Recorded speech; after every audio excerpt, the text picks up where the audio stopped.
Tonight, we will renew a rivalry that goes back generations, but in recent years, these storied programs have been going through changes. LeFlore has had 3 coaches in the past 6 seasons, and Blount is now on their 5th new coach in 6 seasons. One could say it's time for the Rattlers and Leopards to get things back on track.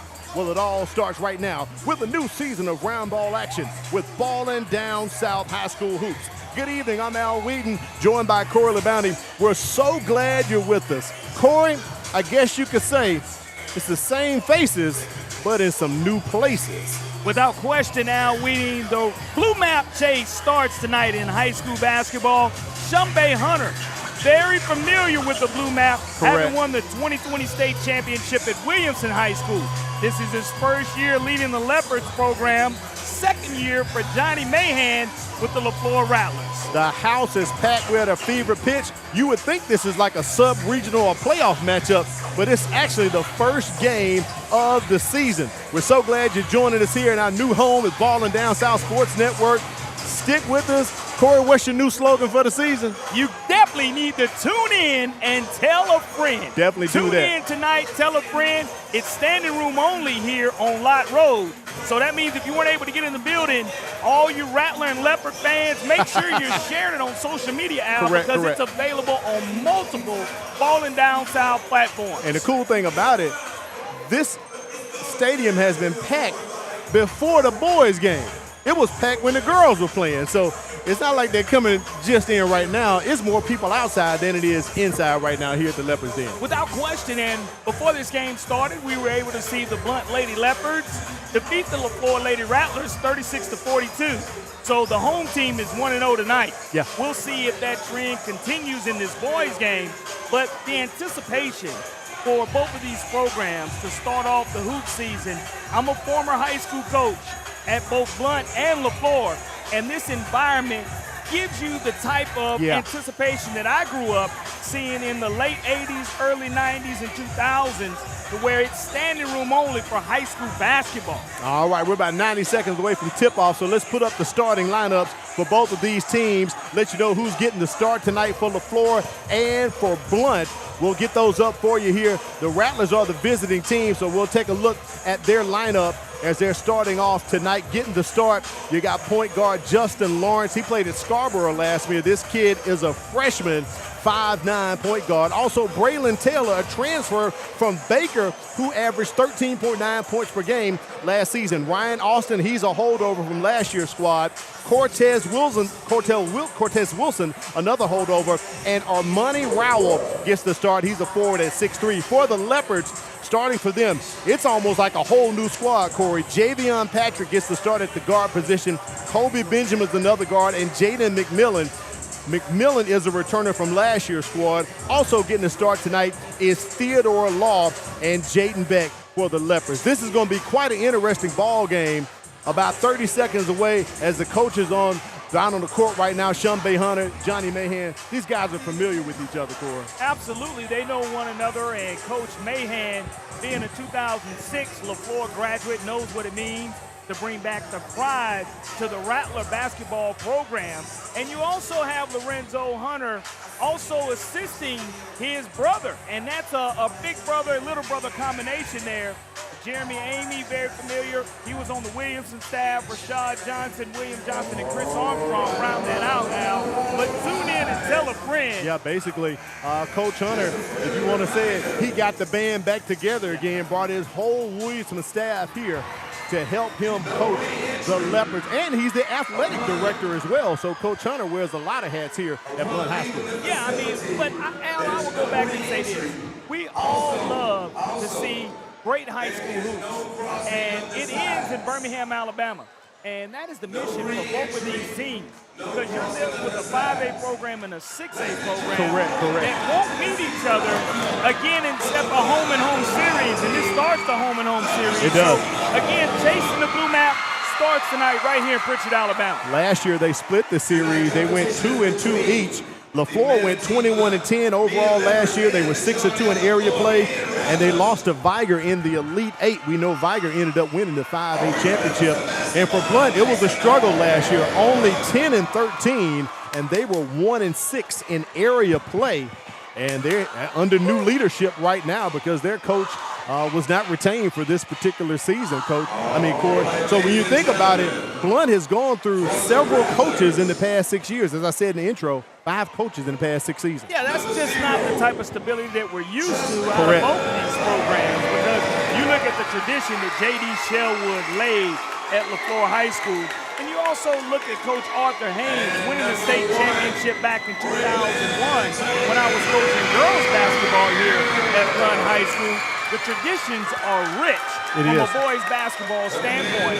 And again, they have new championship banners in the gym, new lighting in the gym. So the atmosphere is just going to be electric. And speaking of the lighting, it's not just the lights on us, it's the heat from the atmosphere of everyone in this gym. It is literally standing room only, as you can see from our shot right there, as they're doing the starting lineups here for both Blount and LeFlore, as we're moments away from tip-off. The girls' game ran a little longer, but it was all good because we were already in place. I'm glad I did get here early, Corey. I had to end up parking by the football stadium and walking to the gym. It's that many people here. That's what you love to see as they kill the lights here.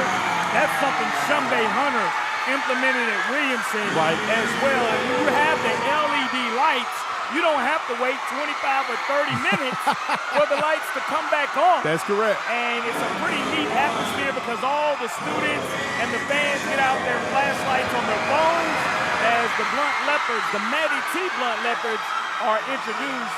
Ron Wallace doing a great job of getting the student body that's across from us here at Maddie T. Blount and the Leopards in. And Al, we're just getting ready for a great treat of starting off high school hoops here on a new era on the Ballin Down South Sports Network. And we will have more games headed your way. We'll keep you up to breast about what the schedule is going to be. But for the month of November, we got some action headed your way, some great ball games coming up. But you have to love this atmosphere, Corey. You talked about this high school atmosphere. You wouldn't think it was a Thursday night. You would think this was a Friday night ball game. The way the kids are packed out, just feeding off each other. And hopefully for Blount, they want to get that frenzy and that frenetic action to continue on to try to have them a successful season this year. Looking at their last season last year, only producing 10 wins, something that the Blount program is not used to. Both of these schools have high standards, especially in basketball. Absolutely, and again, Shumbay Hunter, having coached at Foley and Williamson, and again, having been a state champion at Williamson in 2020, feels like the strength is his guard play tonight. He'll mix up his defenses, play a little man-to-man, a little zone. The biggest things for both of these teams, Al, as we get ready to tip off this 2025-2026 season is to handle the emotion. Right. And you have to adjust to the officials. And we have veteran crew tonight with Ryan Campbell, DeMar Matthews, and Rufus Hudson on the stripes and on the call tonight, a veteran crew that will do an outstanding job. And again, if you're thinking about officiating, whether it's your first year or returning as a veteran, the state is in dire need of officials. I agree. So I encourage you that if you love the game of basketball, come out to the meetings here locally in Mobile, Alabama, and become an official. There's great pay, great opportunity to stay in shape, but this crew that we have tonight, this veteran crew, definitely will call an outstanding game. Definitely a veteran crew. They were on the call for the girls' game earlier as we get ready for the jump-off. Lining up Theodore Law for Blount and Armani Rowell for the Rattlers as we are moments away from tip-off on the Ballin Down South Sports Network. High school hoops are headed your way. And LeFlore wins the toss, straight to the paint, dropping it in. Ryan Austin with the first point of the night. Big 2 points off of the tip. That's how you get things started here and try to settle down this crowd. Jaden Beck running point for the Leopards tonight as they're looking to set up their offense on their first possession. And when I say standing room only, I mean it. I'm at the point now I'm going to have to stand up. Got the kids in front of me here on the LeFlore side. Shot is up, rims out, rebound for the Leopards. But no, LeFlore takes it as they're going to bring it up the floor. Great job of their man-to-man defense and the Rattlers trying to go ahead and handle this trapping pressure of Blount. Down low they go, dropping it in. Armani Rowell with the second bucket of the night. And the Rattlers are on top early here in this contest, trying to silence the Blount faithful. Man-to-man defense, it is patented by the Rattlers. Help side defense as well. Driving down the lane, shot no good right there for Jaden Beck. Blount with the rebound, and we're going to have our first foul of the night against the Leopards. Armani Rao is going to be his first personal foul, first team foul, and the Rattlers got lucky that it was a non-shooting foul on the floor, as baseline out of bounds is the most dangerous scoring position here for Blount. This is a non-region contest. There is no shot clock tonight, so coaches did not agree to run a shot clock. Don't forget, in high school basketball, when you reach 5 fouls in a quarter, you are shooting 2 for the remainder of the quarter, so there is no 1-and-1. Once again, want to remind you about that. When you get 5 fouls, you're heading to the charity stripe for the rest of the quarter. Blount working the ball over, still trying to get their first points of this contest. Jaden Beck, junior guard for the Leopards. They speak real highly of him. He wasn't on the team last year. Coach Hunter's glad to have him. And great defense here by LeFlore as they knock it out. And the Rattlers have swapped things up to a 1-3-1 zone, and they're just matching up. You can see when Blount has cutters in the lane, if no one follows them, that signals a zone defense being played. Beck looking over to Shambe Hunter to get the call as Hunter paces up the sideline. You talked about him winning that championship at Williamson back in 2020. Outstanding record that Hunter possesses. We'll tell you about that in a little bit. Beck drives the lane, and he's going to be fouled on the play.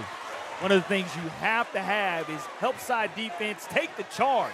That's something that every coach demands, and there's nothing that gets a coaching staff and a bench more excited than someone stepping in to take a charge in the lane. Cortez Wilson picks up the foul. 2 team fouls against LeFlore, with Beck at the line shooting 2. As he drops in the first one for Blount. Jaden Beck, the junior guard, he's one of the leaders for Coach Hunter, and he leans on him and Javian Patrick to be inside the huddle and lead this team the right way. Beck drops in both free throws for the Leopards. 2-2-1 full court pressure being applied by the Leopards. The Rattlers got to get the ball to the middle of the floor. And they do get it across the timeline. Down low, they get it in to the man, Cortez Wilson, the 6'4" forward, as he lays it in off the glass. And now the Rattlers are going to have a little half-court trap, as you cannot pick up your dribble. You want to keep the ball in the middle third of the floor. Beck under control here. Bringing it out close to the timeline, trying to set up the offense here for the Leopards. Early action. LeFlore and Blount. That's a 3 put up, and it hits nothing but air. Tipped out of bounds, but it's going to be LeFlore's basketball off the tip. And that's one of the things, second chance opportunities will drive a coach crazy. But here's that full court 2-2-1 press, and LeFlore must get the ball to the middle of the floor. If they're able to do that, then it will be a layup and a great opportunity to score. And now Blount pressing, putting the pressure on the Rattlers as they get across the timeline. Almost the same exact play as they find Cortez Wilson cutting to the bucket. And LeFlore in control right now, 8-2. And again, the Rattler fans are very excited so far, but you got to have help side defense, Allen. Take a charge. Beck is going to do it himself as he drives in to score for Blount. Still keeping up that pressure on LeFlore. And I love the half-court pressure being applied by Coach Hunter. They're going to try to keep the ball on the sidelines, and the Rattlers want to get it to the middle of the floor. They break the trap, putting it up. Braylon Taylor, the Baker transfer, he averaged 13.9 points per game. Those are his first points of the season. 6'1" junior point guard, nice stroke, great pull-up ability. 10-4 is our score.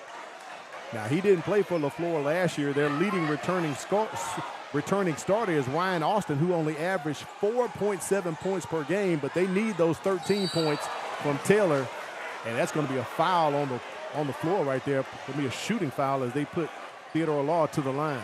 That's one thing to keep an eye on as the fouls go ahead and start piling up for the LeFlore Rattlers. And that's going to be Raul's second foul, the third team foul called against LeFlore, sending the Blount Leopards to the line shooting 2.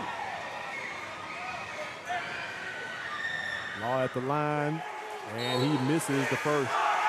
That's one of the things, too, that you must be able to capitalize on. And checking in for the Rattlers, Zarek Hill, 6'4" sophomore guard, somebody that can shoot the cover off the basketball if left open. He's a deadly shooter from downtown.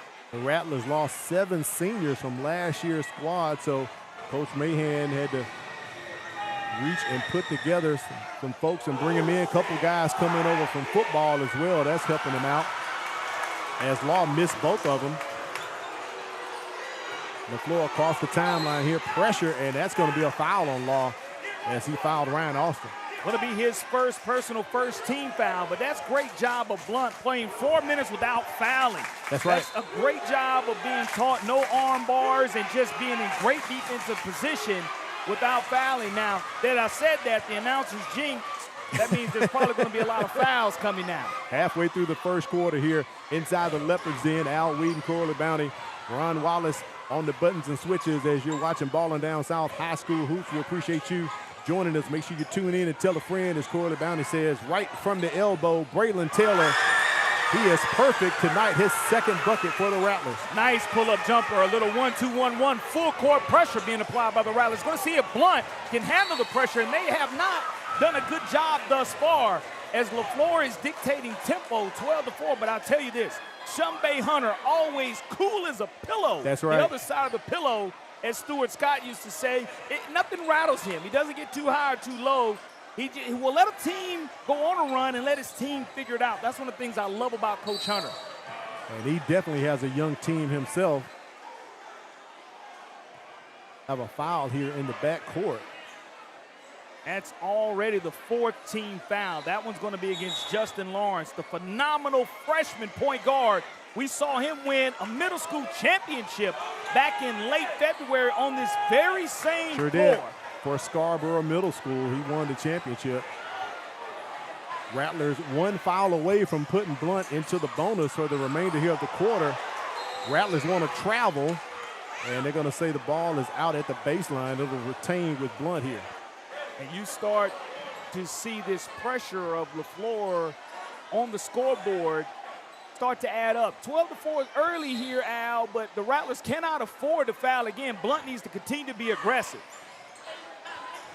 Cross-court pass over to Jaden McMillan, sophomore guard. Working over to Javion Patrick, someone Coach Hunter's real proud about. Took him to high school media days a couple of months ago. Driving it inside, and there's that 5th foul against LeFlore.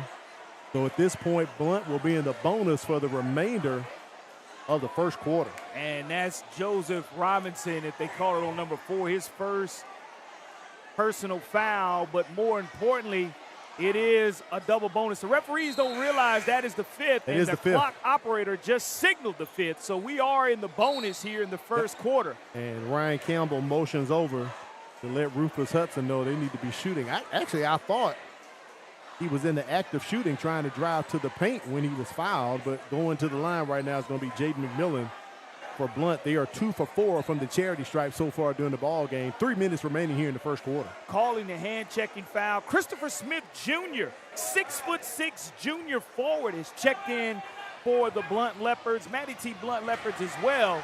And free throws make a difference in any game, Al. And so far this evening, Blount is struggling at the free throw line. 2 for 5 from the line.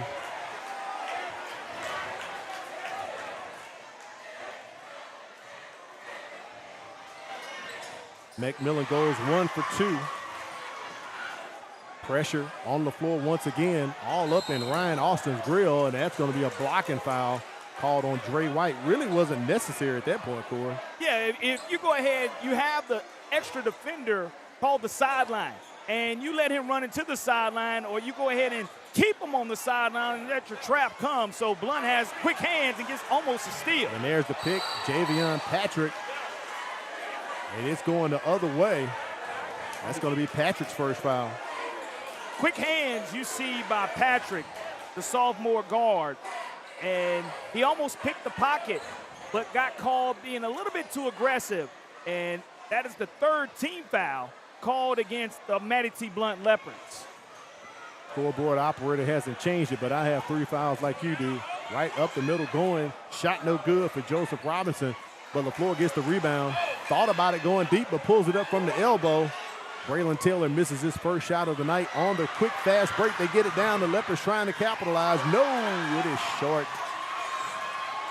Missing the open layup. That hurts for Matty T. Blount. As you can see, Taylor pretty much trying to turn into the scorer here for the Rattlers, but is called for the walk, and the crowd gives it to him, Corey. Justin Lawrence checking back in the game for Ryan Austin. And you see the student body saying, you can't do that. You can't do that. 12-5 is our score. As, again, you can see the pace start to pick up. And you just want to see back-to-back a flow of the game without a turnover or without a foul, playing at a pace to where the officials don't have to send you to the free throw line. And we know these kids play a lot during the summertime as they get ready with summer ball, but right now when you're getting your first varsity action, got to get those emotions under control. Checking in for the Leopards, number 15, Jared Hill-Yates, a 6'1" forward. He's a junior here for the Leopards. A lot of new names for this Blount Leopards team as well. It's almost like Shumbay Hunter had to rebuild his entire squad as he took over the reins here at Blount. Chapin Bolden, and again, having his brother right there, Lorenzo Hunter, directing traffic. Hill-Yates shot no good. Down low, Jaden Beck trying to play above his height of about 5'10", and he's fouled on the play. Braylon Taylor picks up his first foul for LeFlore, and that's going to send the Leopards to the line once again. Anything over 5 fouls, again, remember the new rule a year ago, it's going to be called against the Leopards. I see, yeah, not against Taylor. That foul against Naheem Thomas. We see him in football. Naheem the Dream picks up his first foul. And again, the 1-2-1-1 steal by the Leopards. He's stolen by Naheem the Dream, trying to get the dime right there, getting it to Dre White as White is fouled down on the block. And that's going to be a foul on Justin Lawrence again. That's an easy call for Jamar Matthews to make, and it will send Matty T. Blount's Dre White to the line shooting 2 in that situation. Speaking of 2, that is the second foul on Justin Lawrence, the 5'9" point guard for the Rattlers. He may have to come and get a little pine time. First shot is up. It is good for Dre White. And that's a big make, because what it does, it gives you confidence at the free throw line. And checking in for the Leopards is Caden Griffin, a junior forward. And we'll see if Coach Hunter decides to jump into this full court 2-2-1 press once again. Beck hits them both.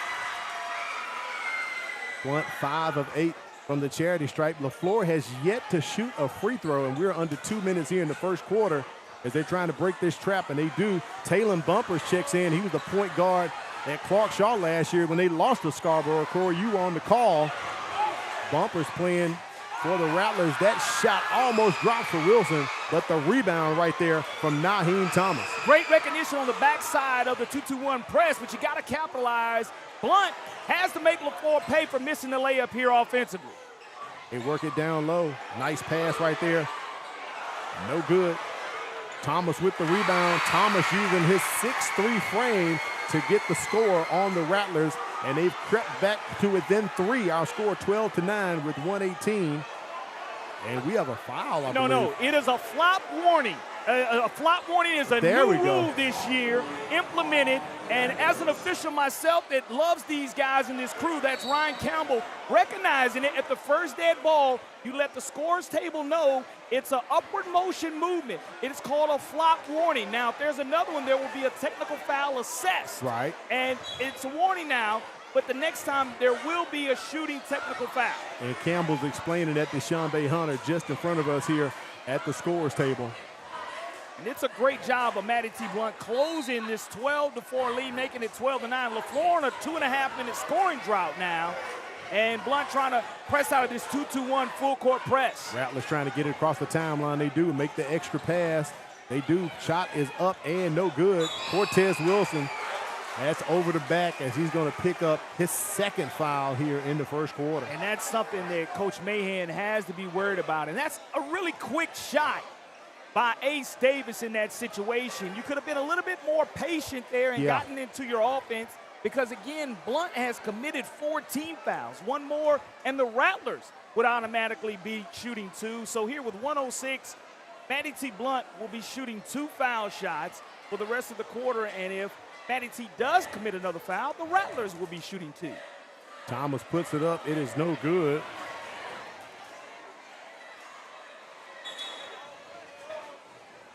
Checking back into the ball game for LeFlore. Ryan Austin going to give Cortez Wilson a break. Wilson has 2 fouls. LeFlore has 3 players with 2 fouls, as a matter of fact. Thomas with his second free throw attempt. And it is good. He goes 1 for 2. Blount shooting 6 for 10 from the charity stripe here as we approach 1 minute left in the first quarter. Going to the floor. Ryan Austin, they recover. Shot is up from the Rattlers, no good. Great rebound right there by Jaden Beck. Blount down by 2, looking over to Shambe Hunter to get instructions as they come across the timeline. No shot clock here in this game, even though there is one in high school basketball, just not here. Let's see if they're gonna call an offensive foul. Looks like they're gonna go ahead and count the basket. And 1 coming up for the Leopards as Beck is fouled on the play. And I love the patience of the officials in that situation.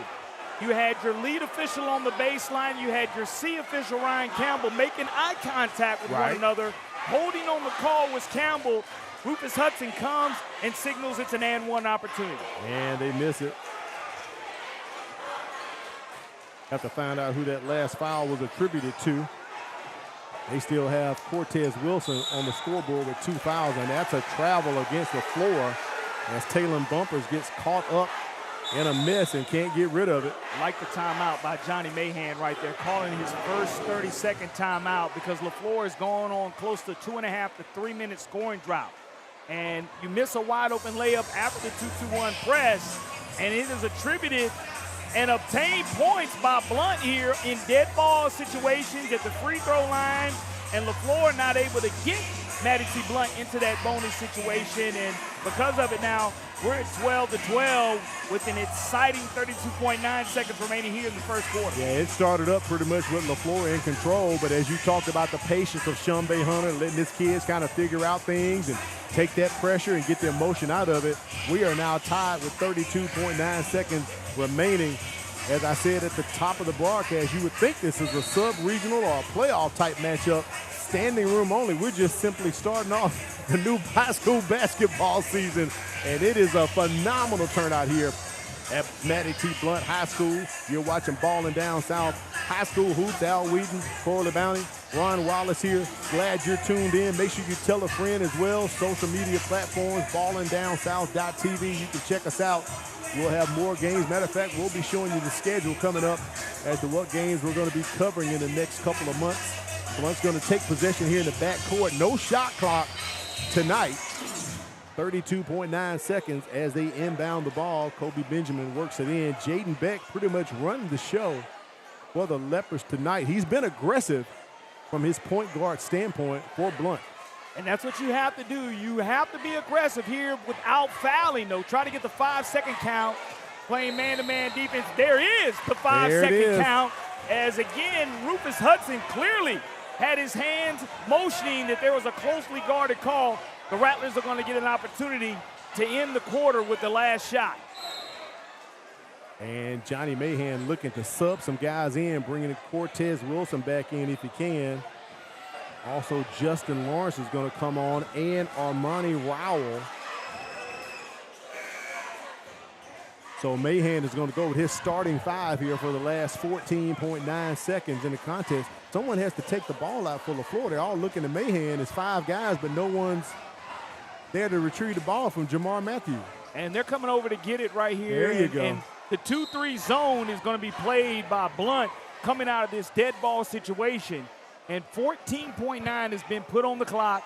The Rattlers have the option to hold for 1 out of this zone. You want to get the ball to the middle of this zone with flashers or go high-low for an opportunity to penetrate. Lawrence, there's the pick right there set by Armani Rowell. They kick it over to the corner. The 3 is up, and it is good from Ryan Austin.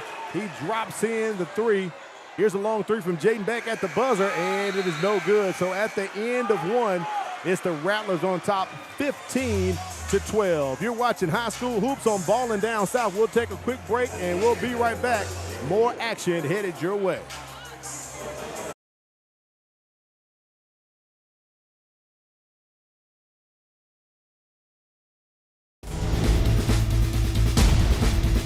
High school sports teach young people how to be effective leaders. It begins with making good grades and being on time for practice. It includes learning to listen, following directions, being a good role model, and accepting responsibility. And it's about respect for officials, opponents, rules of the game, and each other. The result, it transcends sports. It gives us hope for the future. High school sports, so much more than just a game.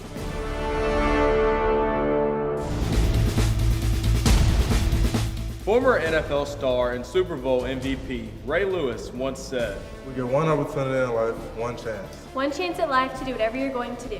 One chance to lay your foundation. And make whatever mark you're gonna make. Whatever legacy you're gonna leave, Leave your legacy."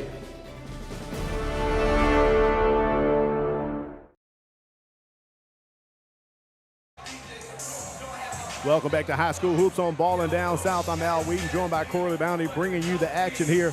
It's LeFlore and Blount. LeFlore on top 15-12 after one quarter. In the first quarter, LeFlore had no free throws, Corey, and Blount goes 7 for 11 from the free throw line. Well, think about that. 7 of the 12 points, and with the missed free throws as well, Blount could very easily be in the lead in this standing room only crowd. Again, Al Wheaton, Ron Wallace, and myself, Corley Bounty, in the house, the first game of the season here on the Ballin Down South Sports Network. Absolutely loving it. LeFlore averaged 65 points per game last season and gave up 51 on defense, while Blount averaged 47 points per game, and they gave up 51 on defense. So we'll see if these teams will hit their average from last year. That shot is going to rim out for Beck from three-point land. Down low, the short fella's going to be fouled. Javion Patrick down there with the trees. Let's see who they're going to give this foul to down low. It's going to be on Zarek Hill. That's his first and the first team foul here in the second quarter for the Rattlers. The biggest thing, though, is second chance opportunities. Blount's doing a tremendous job of attacking the offensive glass. Long shot, long rebound. And the smallest person on the floor, Javion Patrick, gets the offensive rebound and puts it back.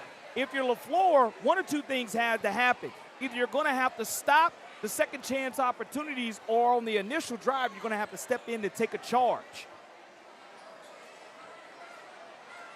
Patrick misses the first as Blount brings in Naheem Thomas. Thomas played well in the first quarter when they checked him in, and Patrick misses both. Again, that's just one of those unforced misses, and the Rattlers are the last one to touch it. It'll be baseline out of bounds, favoring the Matty T. Blount Leopards, who are trailing 15-12. On the scoreboard, they have Zarek Hill with 2 fouls, Corey. That may be the foul I was missing in the first quarter when they never put up who the foul was attributed to. Thomas gets it over to Beck as they try to set up the offense, looking over to Sean Bay Hunter to get the call. I will say this, Al, Zarek Hill, no bias shown by me, but that is my grandson. You know what, Corey? I think you knew him quite well. Naheem Thomas puts up the 3 and hits nothing but glass. Nice rebound right there by Ryan Austin. And they're scrambling for it on the floor. Got a foul. And Jamar Matthews is signaling the foul. This is not a jump ball here. If that's on Wilson, that's his third, Corey. And the Rattlers in dangerous foul position here as Jamar Matthews is signaling where we're going to spot it. And it will be called against the Rattlers, like Cortez Wilson. That's his third foul. And Johnny Mahan is leaving him on the floor for now. That's a critical situation, as in for the Blount Leopards is Theodore Law, who started this game. And the Leopards just have to capitalize, continue to be aggressive offensively. You've gotten some good looks from beyond the arc that haven't fallen, but you have done a tremendous job of hitting the offensive boards. And the Rattlers just have to tighten up defensively and now have switched to their man-to-man defense. I think Mahan is going to believe in Wilson. He's a returning player from last year's squad. He's a senior, so he's going to give him a little leash on the rope here and leave him on the floor with 3 fouls. Jaden Beck driving, and the ball tipped away by Austin. I thought I saw one of the guys slip on the floor. It is warm in here, quite warm. The floor could have some sweat spots on it. Austin driving, and he's going to take it to the hole, but no good. LeFlore on a 6-minute scoring drought, close to it, Al, as it was right at the 3-minute mark before they scored again. And I mean, I know that when you look at being able to try to overcome slump shooting, you get it in defense. Stolen by LeFlore, thrown away, but picked up.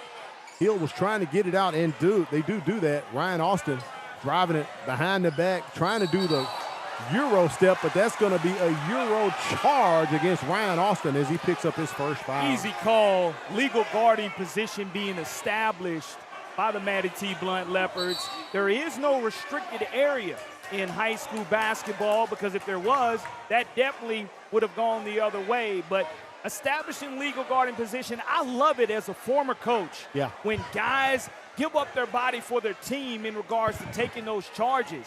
And that's the first time tonight I've seen a pass and crash, and that's what we call that as an official, a pass and crash. And because of it, it was an easy call to make for Ryan Campbell. Austin's first foul, third team foul against LeFlore with 6 minutes remaining here in the first half. You don't want to give up the bonus already to Blount. Desai Bumpers checks in to replace Cortez Wilson with 3 fouls as he heads to the bench. Blount pretty much working it around this zone that LeFlore is playing. Yeah, LeFlore had to switch from that man-to-man to the zone now, and going to have to communicate. Again, no shot clock in this particular game, as they do have them up here at Blount. They just chose not to use it. And Sean B. Hunter calls the timeout with the defense kind of stifling right there in the face of the Leopards at 5:38 here left in the second quarter. LeFlore, as we said last year, averaged 65 points per game. Right now only have 15. They are far off of their average. Told you they brought in 2 transfers. You had guard Braylon Taylor from Baker, and I don't know if we're going to see this kid, Bryce Coleman. Mahan has a kid from MGM, so 2 local transfers coming in for the Rattlers to help them out this season. Well, it also helps when you have fantastic freshmen. London Powell is not going to play tonight, 6'6" power forward, but we have seen Justin Lawrence, the freshman from Scarborough. And all of it's attributed to being coached up by the assistant coaches, Takel Thrash. He's a 2011 John L. LeFlore graduate. I coached him with Coach Hughley there on my time on the staff there at LeFlore. Jonathan Bush, Jelani Figures, Brandon Payne, and DeQuan Boykin round out a great staff for head coach Johnny Mahan. Out of the timeout, Blount taking possession. LeFlore still in this 2-3 zone here, trying to put pressure. Got him in the corner. Jaden Wood McMillan, his shot no good, but the rebound by Theodore Law, the big fella, 6'1" down low, gets the board and the score. Braylon Taylor did not box out, Al, and Blount was able to almost get a steal in the backcourt. There's going to be a whistle. The fans don't understand it. Jaden Beck stepped on the sideline. That's a tremendous job of Blount continuing to attack the offensive glass.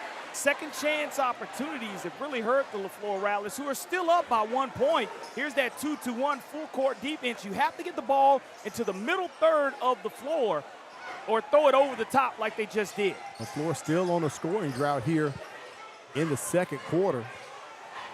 Pressure on Braylon Taylor.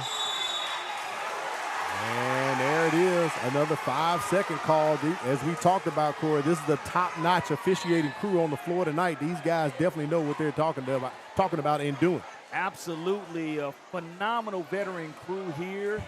Any of these guys, as a matter of fact, all 3 of these officials have called Final Four action. That's right, sure have. For the AHSAA. And when you have great officials, the players have to adjust. But so far here, the Rattlers have committed 3 team fouls. The Manatee Blount Leopards none, as we see Christopher Smith Jr., the 6'6" big forward, check back in for the Leopards. And LeFlore's going to stay in this 2-3 zone, but they must do a better job of boxing out and limiting the second chance opportunity. Justin Lawrence checks back in for the Rattlers. He has 2 fouls as well. Jaden Beck continuing to be aggressive, and he's going to be fouled on the play. Ryan Austin with his second foul, 4th team foul against the Rattlers. And that's a shooting foul, not on the floor. And again, I encourage everybody to tune in and tell a friend here about the Ballin Down South Sports Network initial broadcast of high school basketball here in a great matchup, standing room only between the Leopards and the Rattlers. I tell you one thing, Corey, a couple of my cousins could have brought some fans with them. It is a tad bit warm here in the Leopards Den, my brother, if you understand. Well, I can get Mr. Tim Hill to cut the air conditioner on or something, but Blount has not hit a free throw here in the second quarter, 0 for 4. That ball just tipped around like a pinball, and it goes, the loose ball goes to Blount. And Beck just hollering in the backcourt, give me the ball. He's the true point guard for this team as he approaches the timeline and comes across. LeFlore going to try to trap out of this 2-3 zone, and Blount has to find a way to skip the pass or screen the zone. The ways you beat a zone is to get it to the middle of the floor, screen the zone, or go high-low like they just tried to do. And Johnny Mahan playing small ball. The tallest kid on the floor for LeFlore is Zarek Hill at 6'4", and that pressure gets the steal for the Rattlers. And let's see, it's knocked out of bounds, and Be a foul. they're going to say it's a foul. Going to be a great call by Ryan Campbell. Campbell coming in the trail of position, making that call there, and it will be the first team foul of the quarter called against the Matty T. Blount Leopards. Kobe Benjamin picks up his first. As you said, first team foul. It should be on the floor here on the near side, on the side out by the scores table. Now, also making substitution, Naheem Thomas. Like you said, we call him the dream in football and basketball. We'll see if he has a dream shake like Akeem Olajuwon does. But 4:04 remaining. The Rattlers still up by 1 despite a long scoring drought. A long scoring drought. They have not scored in 4 minutes here in the second quarter. That last bucket was a 3 toward the end of the first quarter. Justin Lawrence getting instructions from Mahan. He fakes the pass, does kick it back out to Ryan Austin.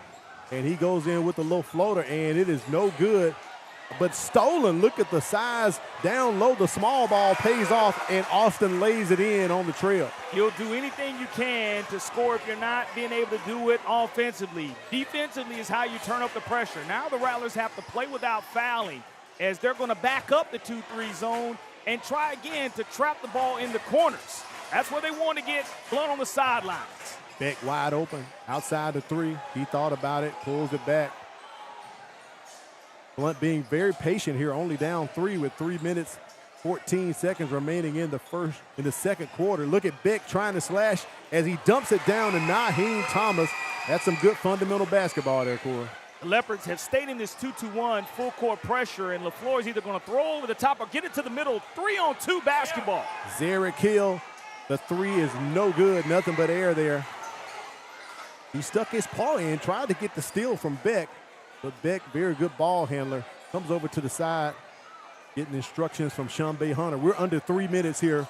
Coming up at the half, we hope to be speaking with assistant principal Tim Hill here at Blount High School. We tried to catch up with Mr. Woods, but Mr. Woods is out of pocket tonight, so I think they left Tim Hill in charge, and that's going to be a quick foul on Naheem Thomas. That's going to be his second and the second team foul. Want to thank former Blount Leopard and LeFlore Reginald Todd for tuning in tonight. Okay. Reggie Todd, Yeah. man, this guy could jump out of the gym. I remember some of his high school football games and basketball games. Yes, sir. Absolutely, and Miss D.H. Walton also tuning in tonight, so we want to thank Miss D.H. for all that she has done for our school system and the schools, and she was my former boss at John L. LeFlore High School as a principal, did a wonderful job as an administrator, and now in central office, continuing to do great things. Tristan Harden Roberts checks in for Blount, 6'4" forward. He's a big beef guy down the middle, so Shambe Hunter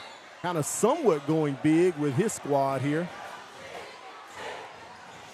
Once again, that trap from Blount. LeFlore, good ball movement, taking your time, not picking up the dribble, and they get it across the timeline as we approach 2 minutes.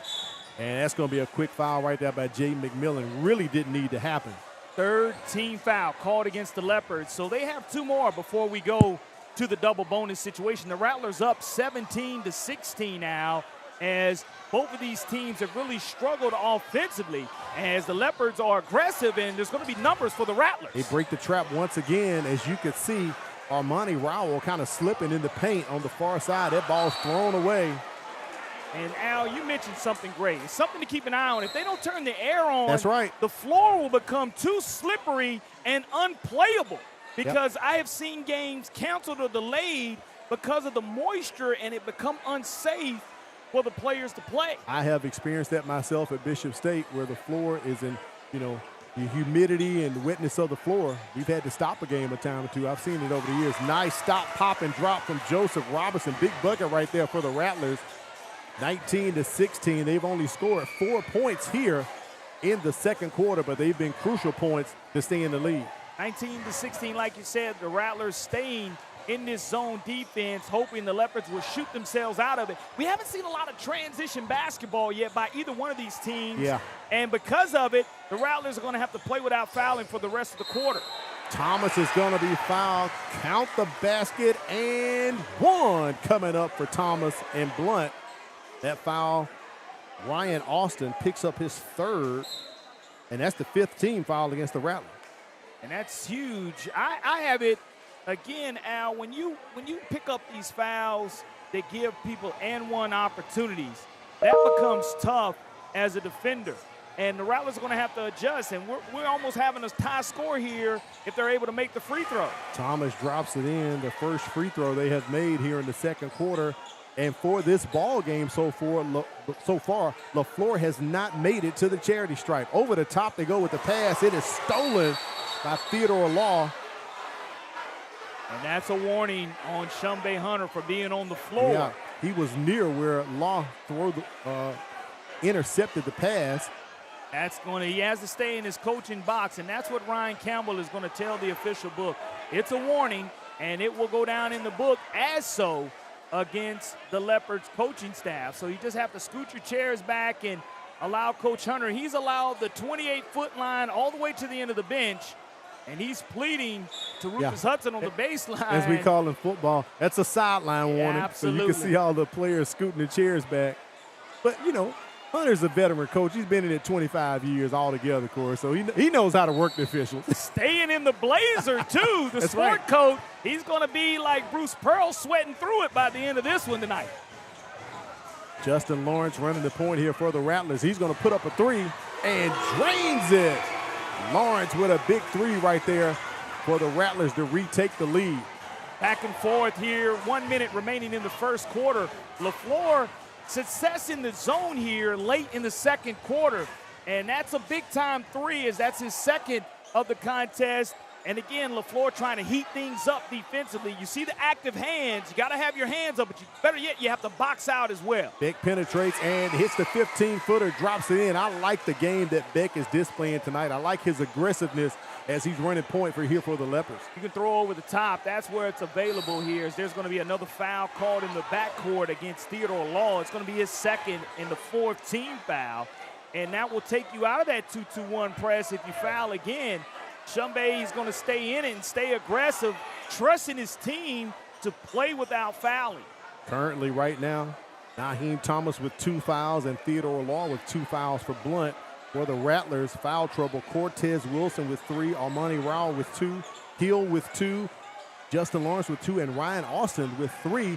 And the Rattlers have yet to have a free throw opportunity, and they're going to be fouled right there. I think that's going to be on Law. If it is, it's his 3rd. Armani Rowell getting up high, about to slam the basketball for the Rattlers, getting an opportunity to go to the free throw line. And now you mentioned it, First no time. free throws at all in the first half until 22.5 seconds remaining. So almost 16 minutes without going to the line for LeFlore. Let's see if they can cash in.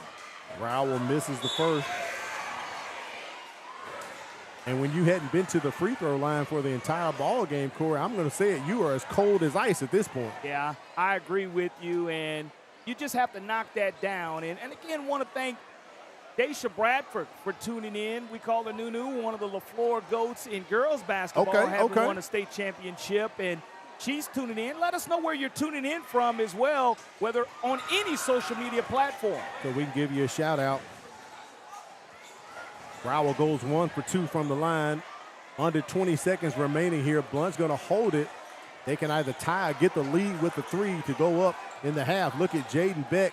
Finds his man wide open. Kobe Benjamin pushes it back out to Beck. You've got to get a shot up here. Under 5-4. Back to Benjamin they go. It's a 3, and it rims out. Nice rebound, and it will not count. Ryan Campbell said it will not count at the buzzer. So our score at the half is LeFlore 23 and Blount 21.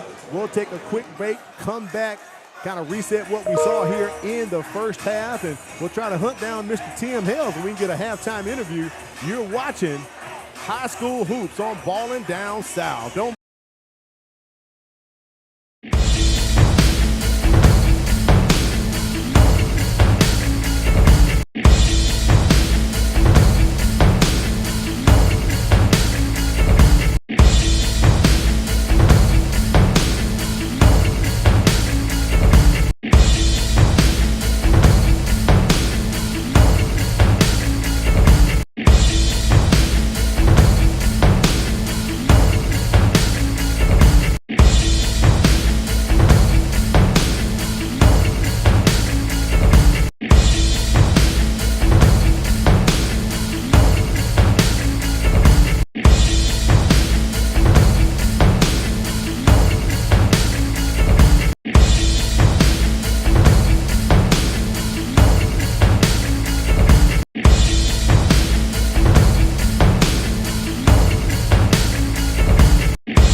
They got me running from back to forth. We welcome you back to Ballin' Down South High School Hoops. And the man right here who could get us some air conditioning, we gonna pray. We working on it. We working on it. Principal Tim Hale here at Blount. What's happening? Hey, we're glad you came by and allowing us to come in. Tell us about what some of the great things going on here at Blount High School. Hey, man, when I say Blount High School got it going on, it's got it going on, man. The college and career readiness, the grad rate, just the rigor and the atmosphere of Blount, man. It's unmatched. Like it's like LeFlore in the 90s. Okay. Yeah. And you know that firsthand. I know it firsthand. As a LeFlore graduate. Yes. You guys are really doing big things. What makes Blount so attractive, Tim? I think it's the staff members and the principal. Mr. Woods is a down-to-earth guy, and he got a great team around him. Miss Richardson, Dr. Wilson, myself, and a lot of people that play vital roles in the school. They down-to-earth people, and so I think we do real-world situations here at Blount High School, and we got something for everybody. All right. Every student that comes to Blount, there's a group for you. The only group that's not welcome is the gangs and stuff. There you go. They stick out like a sore thumb when they got to go. There you go. And the great thing, too, is you continue to see academic achievement. The increase in your scores overall from a statewide standpoint attributed to the wonderful faculty and staff that you guys have put together. Bro, when I tell you it's about accountability, the teachers take accountability of these scores. We post everybody's scores. Okay. And we do data meetings twice a month, and we go over your scores. What you doing right now? Where we at? What we doing? And we do everything based on the data. And we create plans based strictly on the data. Our PST team, that's a problem-solving team, is like none other.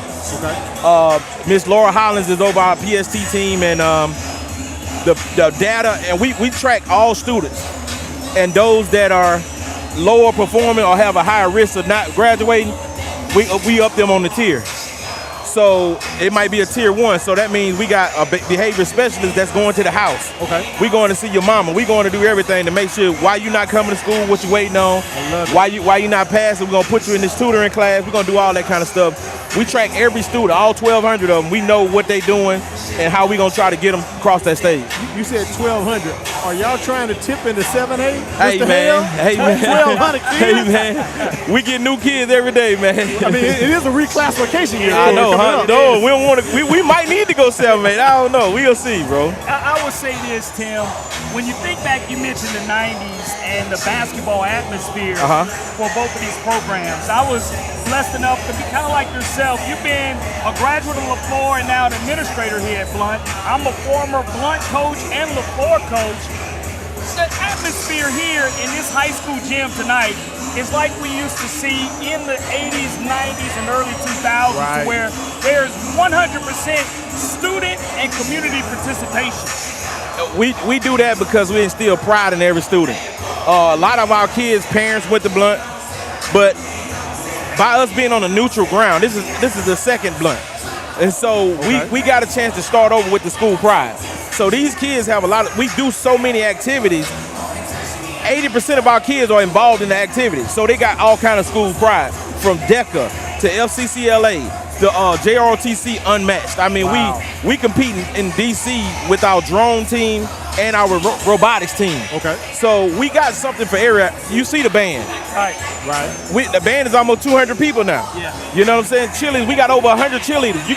She's swapping 60 cheerleaders per game. Wow. So, I mean, we got something for everybody, man. And I think that helps the school pride because they're involved. We're talking with Assistant Principal Tim Hill here at Blount High School.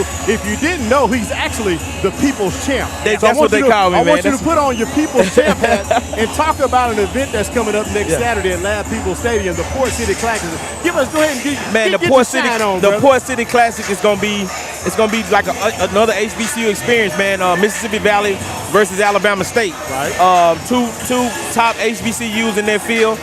Doing their thing. The band is gonna be crazy because Mississippi Valley got a new band director that ain't playing. Okay. He said he coming in the swag. He gonna do his thing. So Bama State got a rich culture, man. I think it's gonna be a great game. Bama State just playing some really good football. Yeah. So I think it's gonna be a great. The atmosphere is gonna be crazy.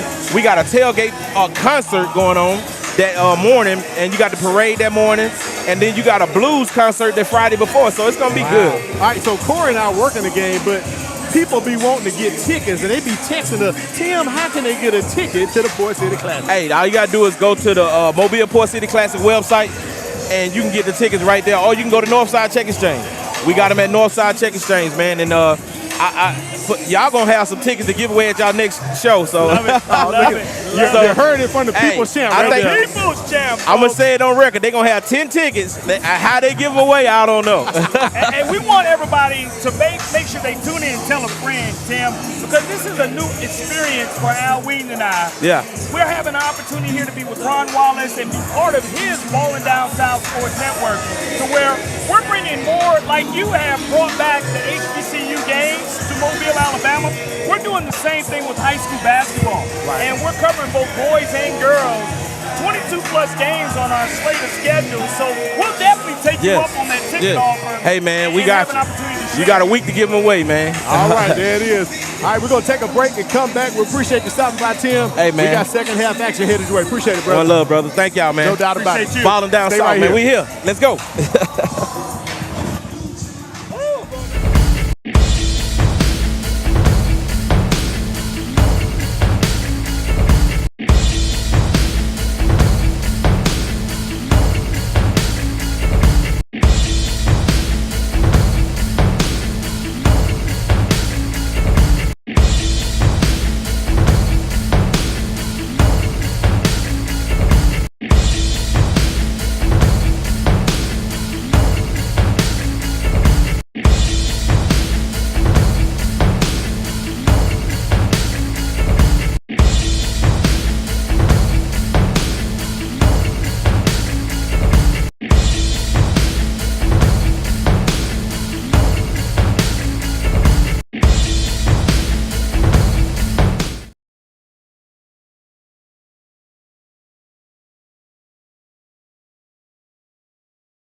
You're watching Ballin Down South High School Hoops. We appreciate you tuning in tonight.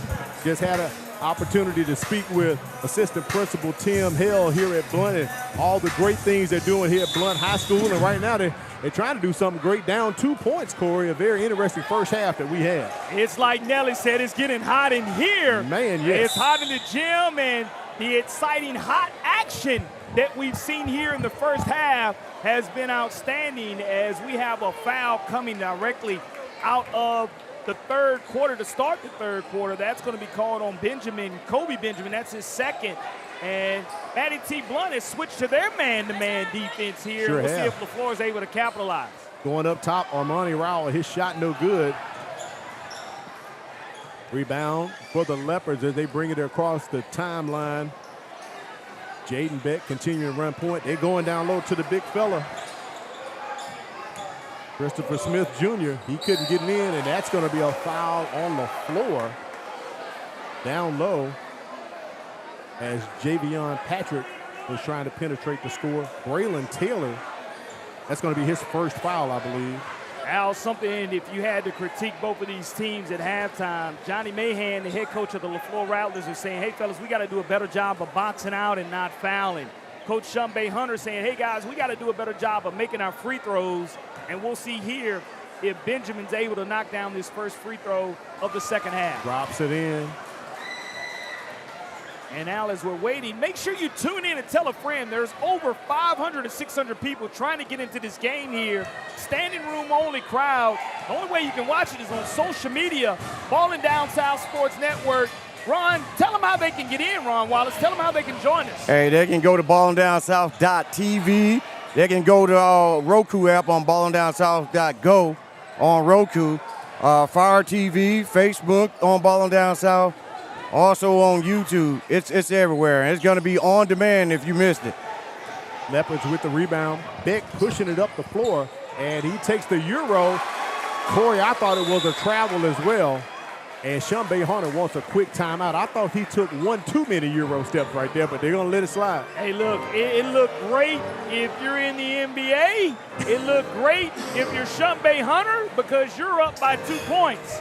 And if I'm not mistaken now, that would be the first lead of the night for the Matty T. Blount Leopards. They had one late in the second quarter. They had one late, but it didn't last very long, Corey. So this is actually their second lead of the night. And again, 24 years as a head coach, Shumbay Hunter. He spent time as the head coach at Foley and Williamson, 2024 A-State champions at Williamson High School. He feels like spring is in his guard play. And he just feels that the energy from the student body that is going to be bleeding over to his team is going to be huge. And he wants Blount basketball to be back. And again, I saw it at the Apex when Arthur Haynes won the state championship in 2001. Right. Again, that's where they want to bring it back to. And the LeFlore Rattlers are a great test in game one.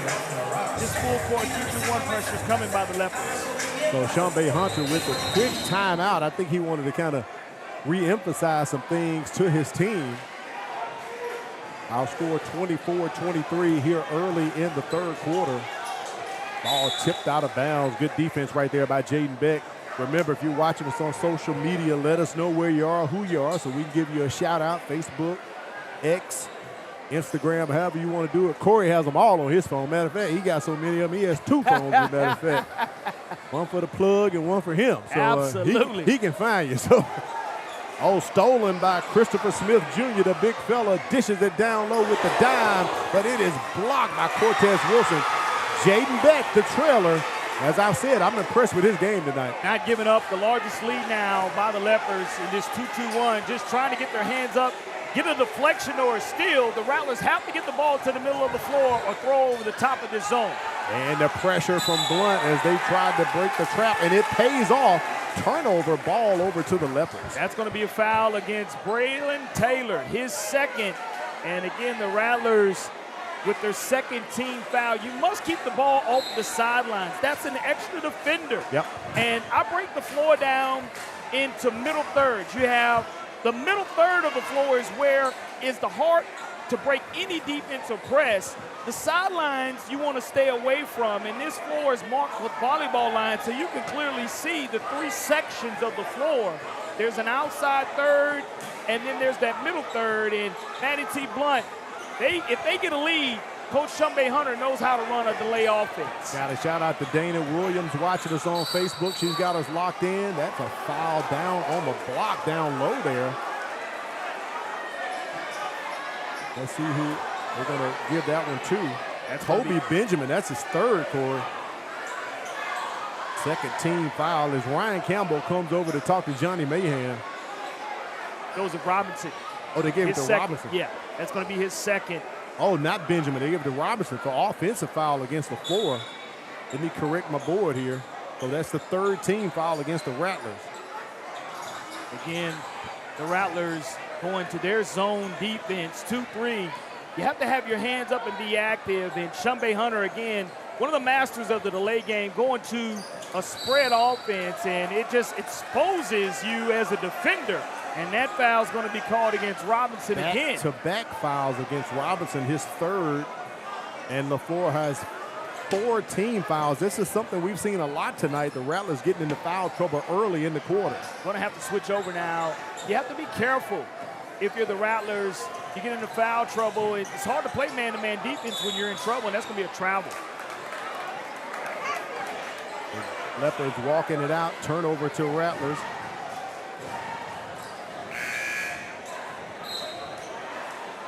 Checking in for Blount, Naheem Thomas. Also, Dre White. And Dre White comes in as well.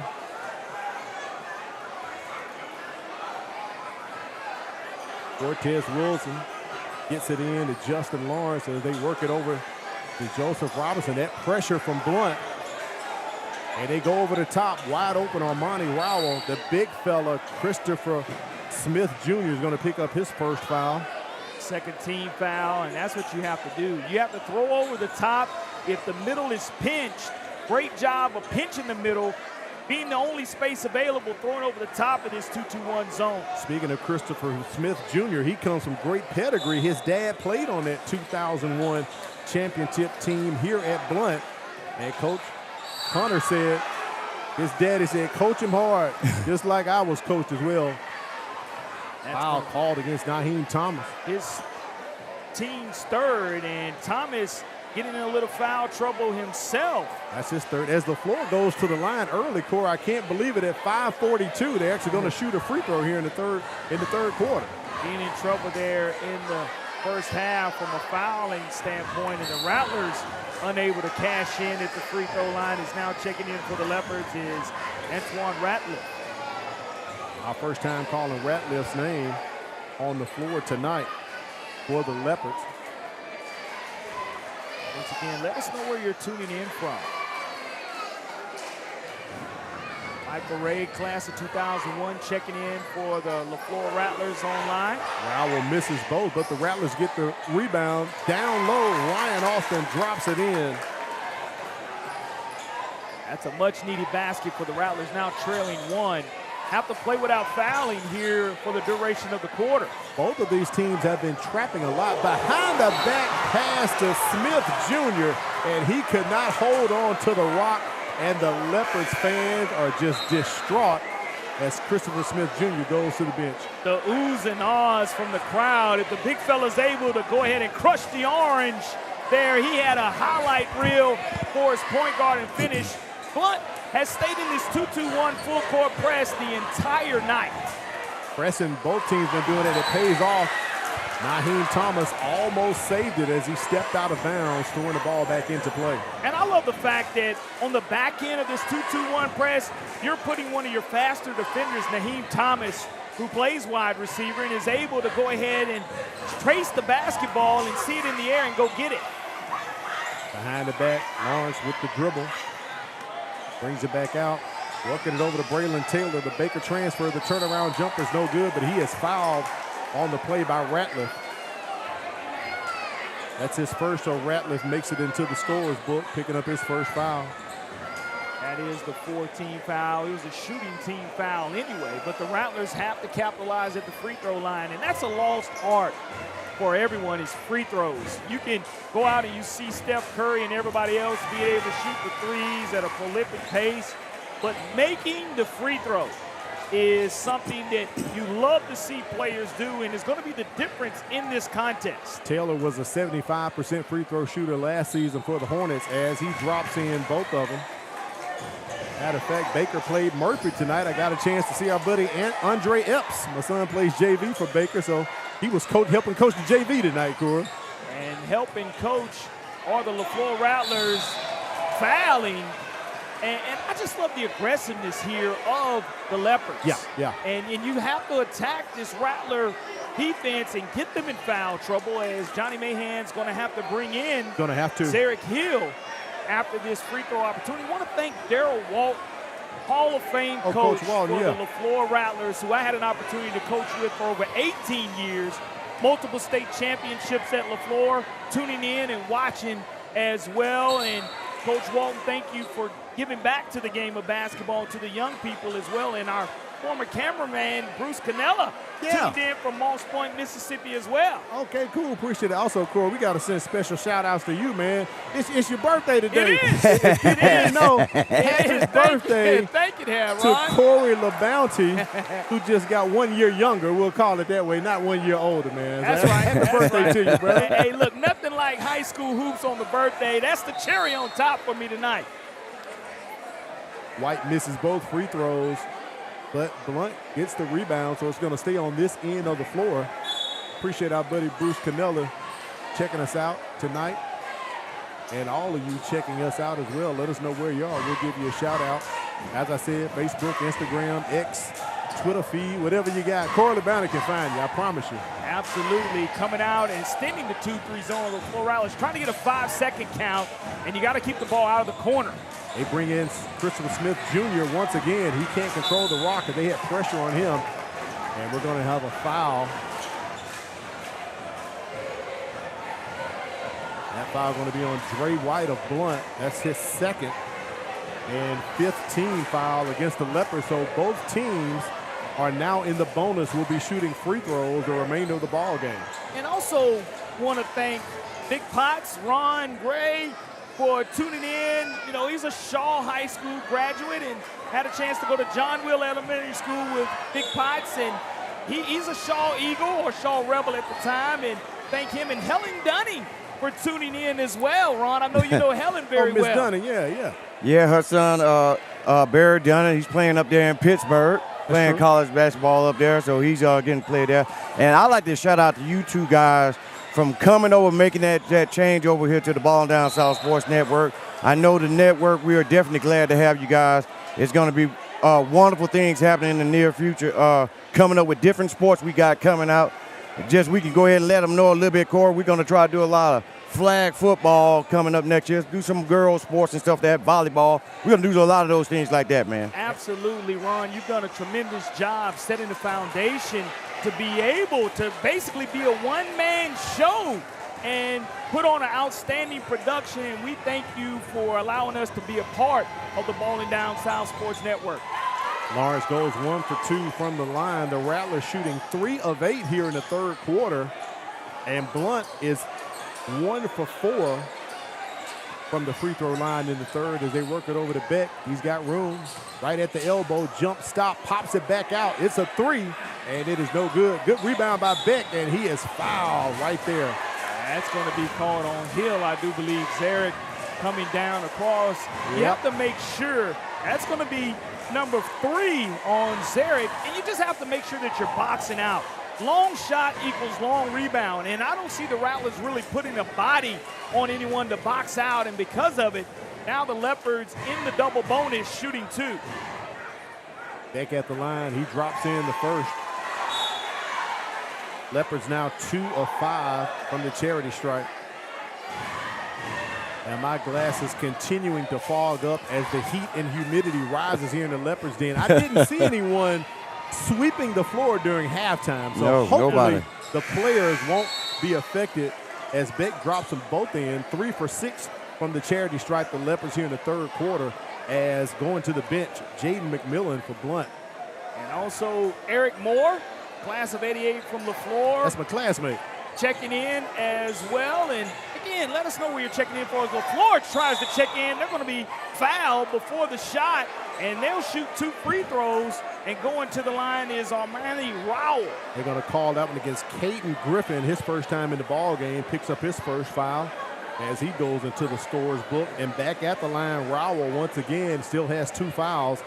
Cortez Wilson, one of the returners from last year's squad, on the bench with 4 fouls for the Rattlers as Rowell misses the first.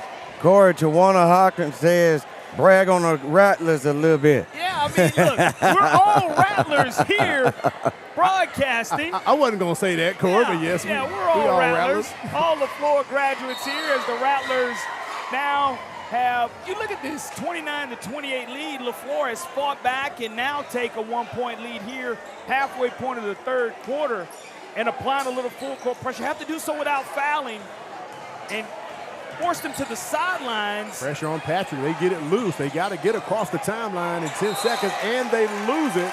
It's LeFlore's basketball right in front of Johnny Mahan. Now that would make J.D. Sherwood and one of my mentors, Robert Bettis, very happy, along with Otis Hughley and Jeffrey Pope, all very happy to see that type of intensity defensively being applied by the LeFlore Rattlers.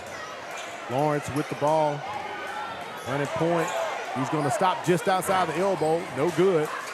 And it goes off the foot of Rowell. He recovers it and takes the extra step, but he's fouled on the play. His shot no good. He'll go to the line. I think that's on Thomas. That's going to be his 4th personal foul, Al, as, again, both teams now in the double bonus. 29-28 is our score. Both teams have committed over 5 team fouls as the temperature continues to heat up, as the scoreboard heats up and the action heats up as well, all inside of this gymnasium. Speaking of heating up, LeFlore is going to host Dothan next Friday. It'll be their first home game on campus in 3 years. And guess who they host next Saturday, Corey? The Blount Leopards.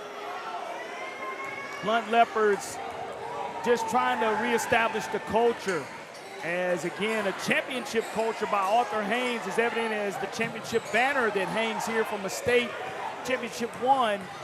The New Look Leopards get 2 points on the board. Jaden Beck to the rack for the Leopards as they regain the lead. We're pretty much going back and forth at this point. And they're going to call a hook foul right there. That's going to be on Justin Lawrence as he hooked. Hey, guys, Allison White, Leopards checking in from class of 1989. Love it. Tony Crum, class of 95, checking in as well. And look, the South Alabama Jaguars, they were able to defeat Alcorn tonight, 76-70. Okay. So more hoops action heating up here as football playoffs are going to start tomorrow night as well. It sure will. We'll let you know about that later on. Got some more information for you. Look at Beck with the floater. Count the basket and one, but no, it's offensive foul against Beck.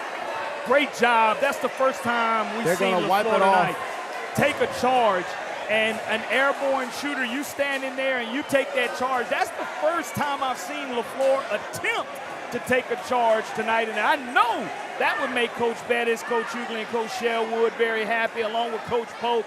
That's the type of intensity that you love to see by any player on the floor, and that's how you earn extra minutes also. Speaking of first, that's the first foul against Jaden Beck. Over the top, the Rattlers are going, and this trapping defense by Blount, half court wise, trailing 1 with 3 minutes left to go in the third quarter. Offensive foul. Another offensive foul, this time against Blount. Rattlers. I'm sorry. That's against LeFlore. That's going to be on Lawrence. Yeah. And that is his 4th. It's one of those, again, there's no restricted area. If you leave your feet and the defender has established legal guarding position, this isn't the NBA or college, it is going to be an offensive foul. Very aggressive game tonight by both teams. And at this point, both in the bonus for the remainder. We've seen Beck do that all night, but he kicks it out just outside the elbow. That shot no good for Kobe Benjamin. Gets the rebound as Javian Patrick goes to the line, and he's fouled on the play, and the crowd is giving it to the Rattlers. second chance opportunities by this Blount Leopards team, folks, has been spectacular. And that's just a poor job of the Rattlers boxing out. And that's something that in game one you want to see the improvement in. But it's something that's part of the fundamentals of basketball. When the shot goes up, you got to close out and find a body to put it on. And if you don't, Blount's making them pay. Patrick drops in the first. Leopards shooting 4 for 7 from the free throw line this quarter. They're going to travel to play Pass Christian, Mississippi this Saturday. And then they're going to host Foley Monday night. And, of course, next Saturday, the quick turnaround, they're going to travel over to the Rattlers Den to play them. So in less than 9 days, these teams will face each other again, Corey. Again, the Leopards now leading 31-29 and missing that free throw as the Rattlers are able to secure it. And LeFlore just has to be aggressive. Make the referees blow the whistle to send you to the free throw line. Taylor Bumpers checks in for the Rattlers. Little jump step move right there by Robinson. No good. Outlet, lays it off the glass. Dre White, as you talked about some transition basketball, we haven't seen too much of that tonight, Corey. Absolutely love to see transition basketball. And LeFlore has to be aware that the trap is coming. 2 against 1. That's going to be a foul called against Blount. Yep. And it's going to be called against Theodore Law. That's his 4th. So Law has 4, Naheem Thomas has 4 for the Leopards, and for LeFlore, Ryan Austin has 4 fouls, Justin Lawrence has 4, and Cortez Wilson has 4. We haven't seen Wilson in a long time. He took an early seat in the third quarter. 33-29 our score, with LeFlore trailing, having a chance to cut into it with the clock stopped. And so far the Rattlers 5 of 13 from the charity stripe here in the third quarter. 13 free throw opportunities where they took how many in the first half? They had 2, and they were 1 for 2 in the first half, Corey. Not the first quarter, the first half. So it has totally flipped here in the second half. Taylor drops both of them in. As we said earlier, he's a 75% free throw shooter who transferred from Baker. Go jump step move, and there's the travel. You cannot do that, Mr. Patrick.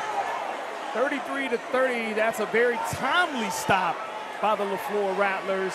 And what you would love to see here is them be able to beat this full court pressure being applied by Blount. And you're able to do that if you take care of the basketball. Traveling against Taylor Bumpers as he's looking around confused, like, what did I do? What did I do? They called you on the travel, buddy. Turnover to the Leopards here as we approach 150 remaining in the third quarter. A very frenetic pace this game has been played, but a lot of fouls here in the third quarter. Yeah, and not surprised as we saw the girls' game go long because of a lot of fouling, where the Mattie T. Blount Leopards, the ladies were able to come away with a big win over LeFlore in the first game of the night. Pressure on Beck being displayed by Ace Davis, trying to use his size against Beck. Let's see if Beck can beat him with the speed. And they're going to call Davis with a foul, blocking foul there. And you just have to play without fouling. You have to move your feet and trust the second defender, the help side defender, to come over and help you out if you get beat, to take that charge. And if you don't, it's going to result in going to the free throw line with the clock stopped. Beck back at the line again, just under 90 seconds here remaining in the third quarter. Al Whedon, Corley Bounty, Ron Wallace on the buttons and switches for the Ballin Down South High School Hoops debut for the 2025-26 season. We have more action headed your way at the end of the quarter. Ron, let's put up the schedule in the next coming week or two. We'll let the folks know what games they can look out for as Beck drops it in. 3-point lead now. Blount continuing to apply this full court man-to-man pressure. Get a steal. They get the steal. Being patient, taking their time, giving it back to Beck. And I believe Mahan is going to bring in Zarek Hill and Joseph Robinson at the next stoppage. Still no Cortez Wilson, Corey. Yeah, I mean, Shumbe Hunter, the master again of spreading this floor, screening, and you'll see a pick and roll action here, trapping LeFlore. Almost stolen by Rowell, almost stolen by Taylor Bumpers. Spin move as Jaden McMillan goes to the line, but no, he is called for a travel, and here comes Robinson and Hill for the Rattlers to check in. They're going to give Taylor Bumpers and Joseph Robinson a break. And I think 4 and 5 have switched jerseys because Jerome Williams, that's correct. is what we call him. Taylor Bumpers is not 11, Corey. Correct. So Jerome Williams and Bumpers have switched jerseys, yeah. Correct. And that's going to be a foul called against Matty T as their point guard, Benjamin, his third. Yep, got him for 3, and know what that's going to do. That'll send the Rattlers to the line at 49.4 seconds remaining here in the third quarter. And Taylor goes to the line. As I said, he's a 75% free throw shooter from last, so he should be money right here. Got to make your free throws. And what you're seeing, this is the first game of the high school basketball season. We see it in football all the time to where we start seeing cramps, we start seeing fatigue. Right. But this is where your off-season conditioning comes in, especially in a very humid and hot gym, because you can see the fans in the stands all fanning with every piece of paper they have trying to cool off, and it's very hot. So the team that stays in the best shape and makes free throws will win this game. Taylor misses the free throw. Yeah, it's definitely keeping me in shape, Corey. I'll definitely tell you that. I'm working my fan. I don't have to ask where the fan's at. I got my fan, brother. And Taylor misses both of them. There's going to be a push. I think that's going to be on the floor. We're going to stay here. Rufus Hudson with the call here. That's a good call. Jaden McMillan picks up his second foul, so we'll keep it on this end of the floor. Shooting 2 for the Rattlers, and again, the humidity, there's a slickness to the floor. The perspiring of the players along with the lack of coolness leads to a very ice hockey rink playing surface. Rowell misses the first for the Rattlers. So Corey, LeFlore is 6 of 17 here in the third quarter from the charity stripe. Many opportunities they missed from the line, down 3 points. Just got to find a way to knock those down. And they are able to make that second one by Rowell. And we'll see if they can play without fouling here in the last 50 seconds of the third quarter. LeFlore back in that zone, stepping out, coming up. Ace Davis trying to put pressure on Patrick. And Blount can literally play for the last shot here. We don't have a shot clock. As long as they're keeping the ball rotating and not getting a 5-second call. Approaching 20 seconds here. Jaden Beck with the ball, pretty much the point guard for the Leopards. And they're going to get the foul on Joseph Robinson. That's his 4th. So LeFlore has 4 players with 4 fouls. This is going to set up quite an interesting fourth quarter, Corey, with players in such foul trouble here, and we haven't even reached the last quarter of play.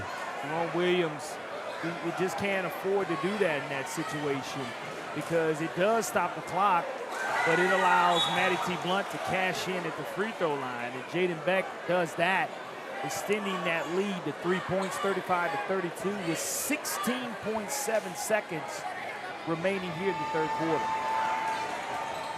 Beck hits both of them for the Leopards as Caden Griffin checks in, and Beck goes to the bench to get a break with 16 seconds, and he can get a break between the quarters as well.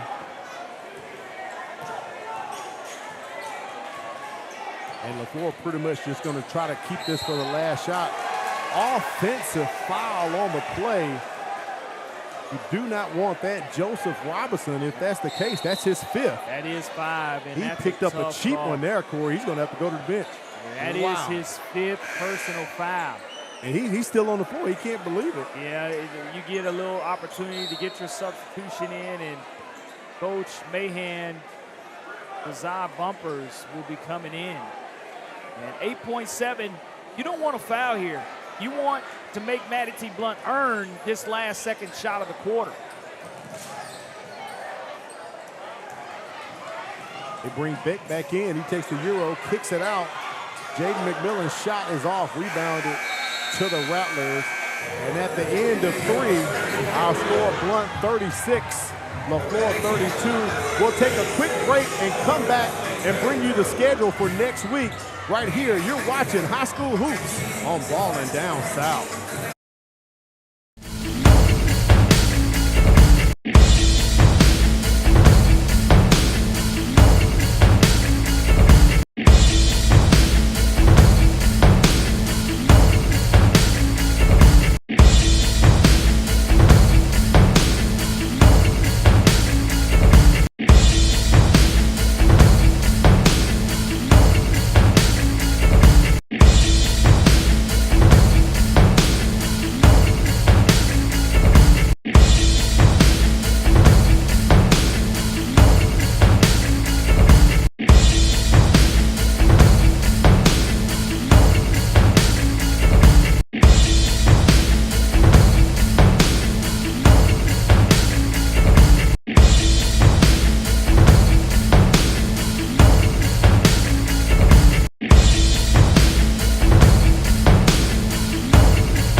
welcoming you back to High School Hoops on Ballin Down South. I want you to know tomorrow night, you won't be able to watch it on ballindownSouth.tv, but if you have an NFHS subscription, we're going to be broadcasting the Florence-Baker football game tomorrow night on the NFHS network. Just simply find NFHS, get yourself a subscription. The exclusive game tomorrow night, Corey, it is first round playoffs for 7A. Looking forward to that. Instead of a Friday night basketball action, we have Thursday night tip-off hoops action, but Baker making history. That's right. Being a #1 seed in 7A and winning the region championship for the first time in school history in 7A. They're going to be taking on a 4 seed coming down from Florence, Alabama. That's right. And again, NFHS is where you want to lock in to see great postseason high school football. And I'll say, make sure you tune in Tuesday night. We're going to take it over to Spanish Fort, Murphy and Spanish Fort. And next Thursday, we have girls action with Alma Bryant and UMS Wright. And we have a foul early here in the fourth quarter near the student section on the far side of the court. That foul is going to be on Braylon Taylor, his third, and the fouling continues, Corey. Yeah, it does, and that's something, the trend that has to stop here in the fourth quarter for LeFlore. The fouls do reset to where you have 5 team fouls to give from both teams, but Blount struggling to get in is going to call a timeout. Yeah, Patrick could not get it in, and Sean Bay Hunter's got to burn the timeout. So if Ron, if you could put up that November schedule as we were sharing with you, Tuesday night, we're taking it across the bay. It's Murphy versus Spanish Fort. That's going to be a good matchup. And if you look on your screen, we actually have the incorrect date. That is not going to be the 18th with UMS Wright and Alma Bryant. That's going to be next Thursday, Corey, the 13th. And this is a girls-only game. We're going to see the Grayson twins.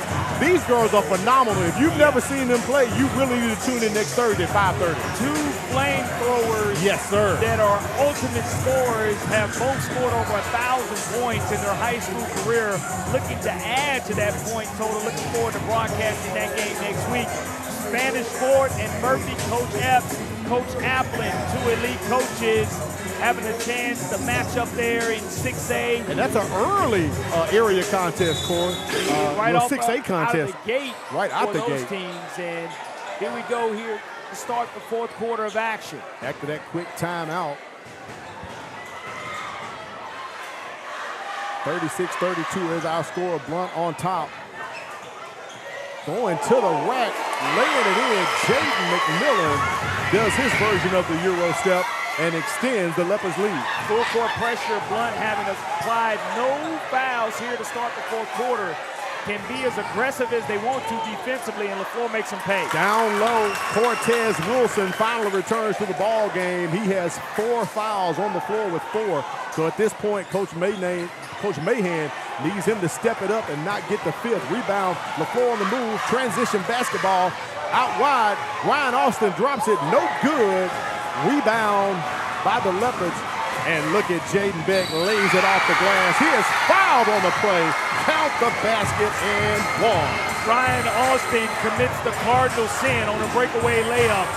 You go ahead and contest, but you run through without making contact. And instead of running through the offensive player who went airborne, they went ahead and made contact, leading to the largest lead of the contest for the Manatee Blount Leopards, 40-34. And that, if I'm correct, that is Ryan Austin's 5th foul, Corey. He is fouled out as Coach Mahan is using all the time he can before he brings in the sub. I have him with 5. Yes, Ryan Campbell is now going to go ahead and look at, and they are talking about that is 5 personal fouls. As Miss Spriggs puts her hand up, motioning 5, so Zarek Hill will come in as Austin will go to the bench with 5 fouls. The second player to foul out for LeFlore tonight. So Coach Mahan has lost 2, Robinson and Austin, Corey. You just have to play without fouling. Move your feet, trust your defenders. Great Euro step earlier to avoid the defender, and Matty T's going to live at the free throw line, and they can make it. They can pull away. Turned it over, Al. Off of a missed free throw, LeFlore could not secure the basketball, and it'll take more time off the clock. Shumbay Hunter old school OG in regards to spread basketball. Beck taking his time, found a hole off the glass. Jaden Beck drops it in for the Leopards. One of the biggest leaders on this floor, and the Rattlers are having to lean on now Justin Lawrence, the freshman, coming in a big-time environment. Armani Rowell brings it across the timeline. He's going to feel the pain and throws it down. Armani Rowell as he is fouled on the play. Raise the roof for Rowell, folks. That sends the gym into a frenzy. And one dunk. A hit to the head, and he just finishes with authority. Dun-dun-dun, dun-dun-dun. Jaden McMillan picks up his third foul. First team foul against Blount, and the LeFlore student section erupts here behind the bench as Rowell goes to the line for the first free throws here in the fourth quarter. And again, now we're looking at LeFlore being able to get some energy and juice that we have not seen yet from their student body or this crowd.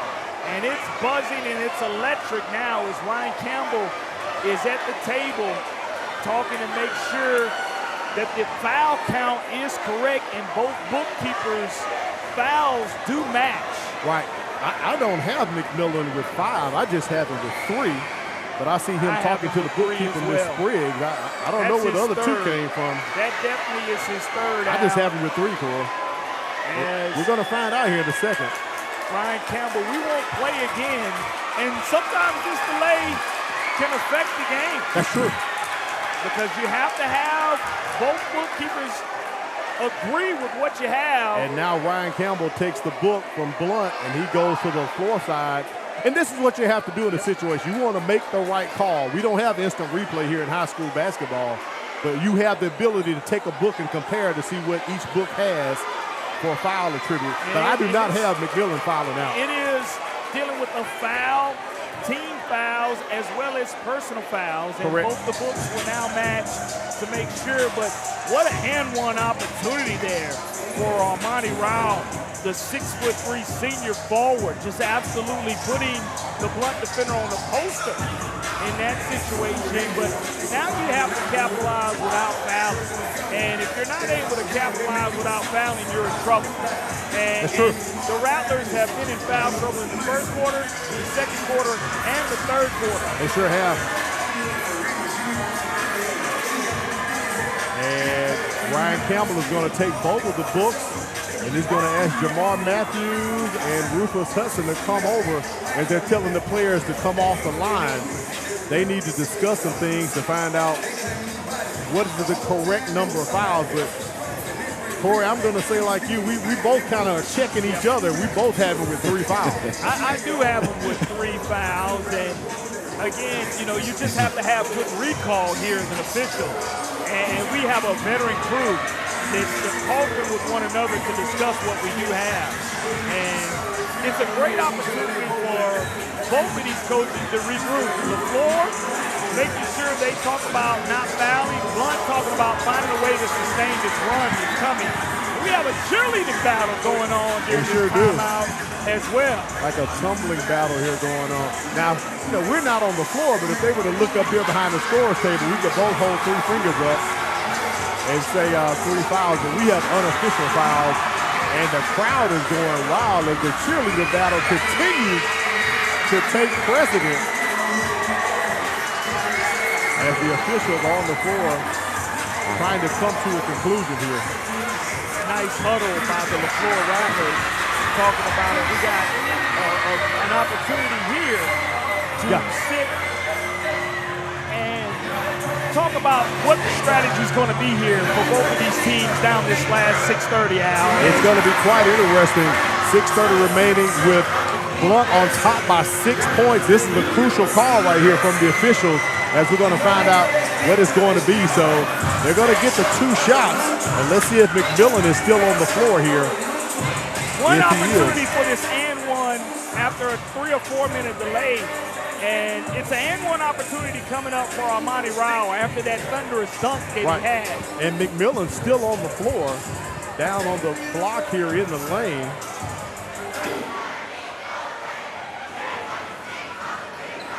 And Rowell Makes it a 3-point play with the Rattlers' first free throw.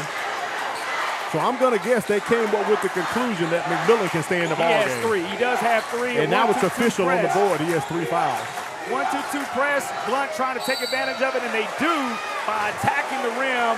And LeFlore, not in legal guarding position again, commit another foul. And that one goes on Rowell. He might have been too emotionally involved there. Picks up his 3rd and places Naheem Thomas at the line. Thomas has 4 fouls himself. With Blount's 2nd free throw opportunity here of the 4th quarter. He misses the first with a hard grip. Free throws are going to be the difference in this game. It will be. Because the clock is going to stop a lot here the last 6:18. But LeFlore has the box out on these missed free throws. Thomas misses both of them. Rattlers get the rebound. Pressure on Lawrence. It's stolen. And look at the smart play of Blount throwing it to the backcourt to take their time and be patient. That's what you want to do. Shante Hunter Old School is going to spread the floor. And you can see him motioning to Beck, take your time, take your time. Let him come to you as Lawrence comes up to play some defense here. Beck at the free throw line dishes the dime, and it does not pay off. It's a travel by Naheem Thomas. Turnover on the play. Back to the Rattlers it goes. Again, it's going to be a free throw shooting contest, Al, as that turnover was one that stopped the clock. Blount, having only committed 1 team foul, can be aggressive in the backcourt and try to turn LeFlore over on the sidelines. Armani Rowell stop pops. It does not drop. Rebound by McMillan. Technical and foul. Technical foul. Double tech. Double has been issued. That's probably going to be against Zarek Hill. It is. And Naheem Thomas. And that'll be Naheem Thomas's 5th personal foul. That'll send him out. If that is called against the Dream. No, I think it may be Jaden McMillan. If that's number his 10, 4th, I think it's McMillan. That's his 4th. That would be his 4th. Also Zarek's 4th. So it's a double technical. Yep. And we go to the point of interruption, which is a jump ball. The AP arrow, double technical, does favor the LeFlore Rattlers. The arrow is facing the Rattlers' way. Team foul and a personal foul added to both teams. So 2 team fouls against Blount. The 4th team foul, that's the critical one against LeFlore. But now Hill with 4 fouls. McMillan with 4 fouls as well. And Corey, as you said, this one's probably going to come down to the charity strike. It is. It's going to come down to making free throws. And again, that double technical foul. We go to the alternating possession arrow that does favor the LeFlore Rattlers. Baseline out of bounds with a 1-4 set being run high. Cutters or a 3-pointer screen coming here out of this set. Wide open, Justin Lawrence. That's a 3, no good. And look at Cortez Wilson fighting down low. He can't capitalize. Pushing it up the floor, transition, loses the ball. Kobe Benjamin as they work it back out to Jaden Beck as we approach 5 minutes left in the ball game. It's a 5-point game here with the Leopards in charge. The Euro step, count the basket and 1. Beck does it again for Blount. You just have to play without fouling. And again, anytime you come down, it's going to be a hit. And that's another foul that is going to result in an and 1 opportunity. And Blount now having an opportunity to make this free throw, having the largest lead of the game with 5:09. Mark it down in the book, 37-44 with 5:09. LeFlore trailing.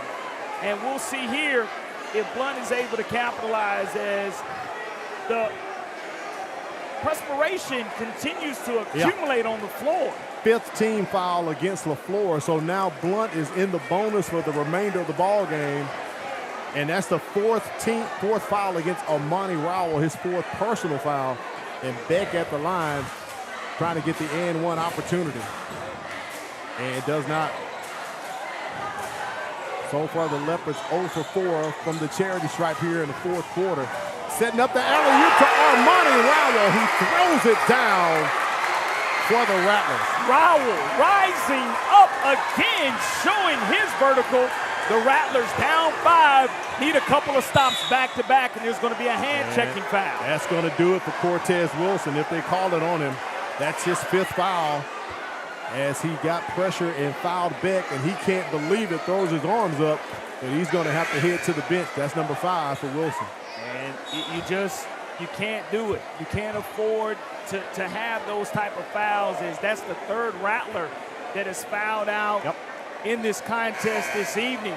And you're going to sub in Ace Davis coming in for the Rattlers, trailing 5. I talked about free throws going to be the difference in this game, and we want to thank Portia Davis-Wilson, former cheerleading head coach of the Rattlers, my classmate, class of '96, tuning in and watching this game tonight as well. Thanks, Portia, for giving us support. Beck drops in the first one, their first free throw of the 4th quarter. And Beck, one of the leaders that Shumbay Hunter gives to this team, gives the keys basically to Beck and Patrick. And he has a chance to go ahead and put this Blount team on his back. The lead is 6 for Blount. From the elbow, dropping it in. Braylon Taylor, big bucket. He was a 45% shooter from the floor last season for Baker. Lead is now 4 as we approach 4 minutes left in the 4th quarter. Coach Hunter, this same set, spreading it out. LeFlore, great active hands, have to play without fouling though. And that's going to be a travel against Javion Patrick. The pressure put on him by the Rattlers caused him to take a couple steps as he shuffled. And it's going to be a turnover to LeFlore. Coach Mahan wants a timeout, and we'll take a timeout as well. Don't move. More Ballin down south. High school hoops is headed your way. We'll be right back.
We welcome you back to High School Hoops on Ballin Down South. Al Wheaton, Corley Bounty. We got Ron Wallace on the buttons and switches. Ron, tell us how folks can even rewatch the game if they want to check it out tomorrow.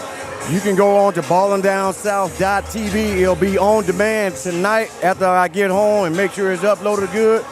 And it'll be there. You can always go on demand. It'll be 2025-26 basketball season, and you'll see the game there. BallinDownSouth.tv. We appreciate you watching on Facebook, YouTube.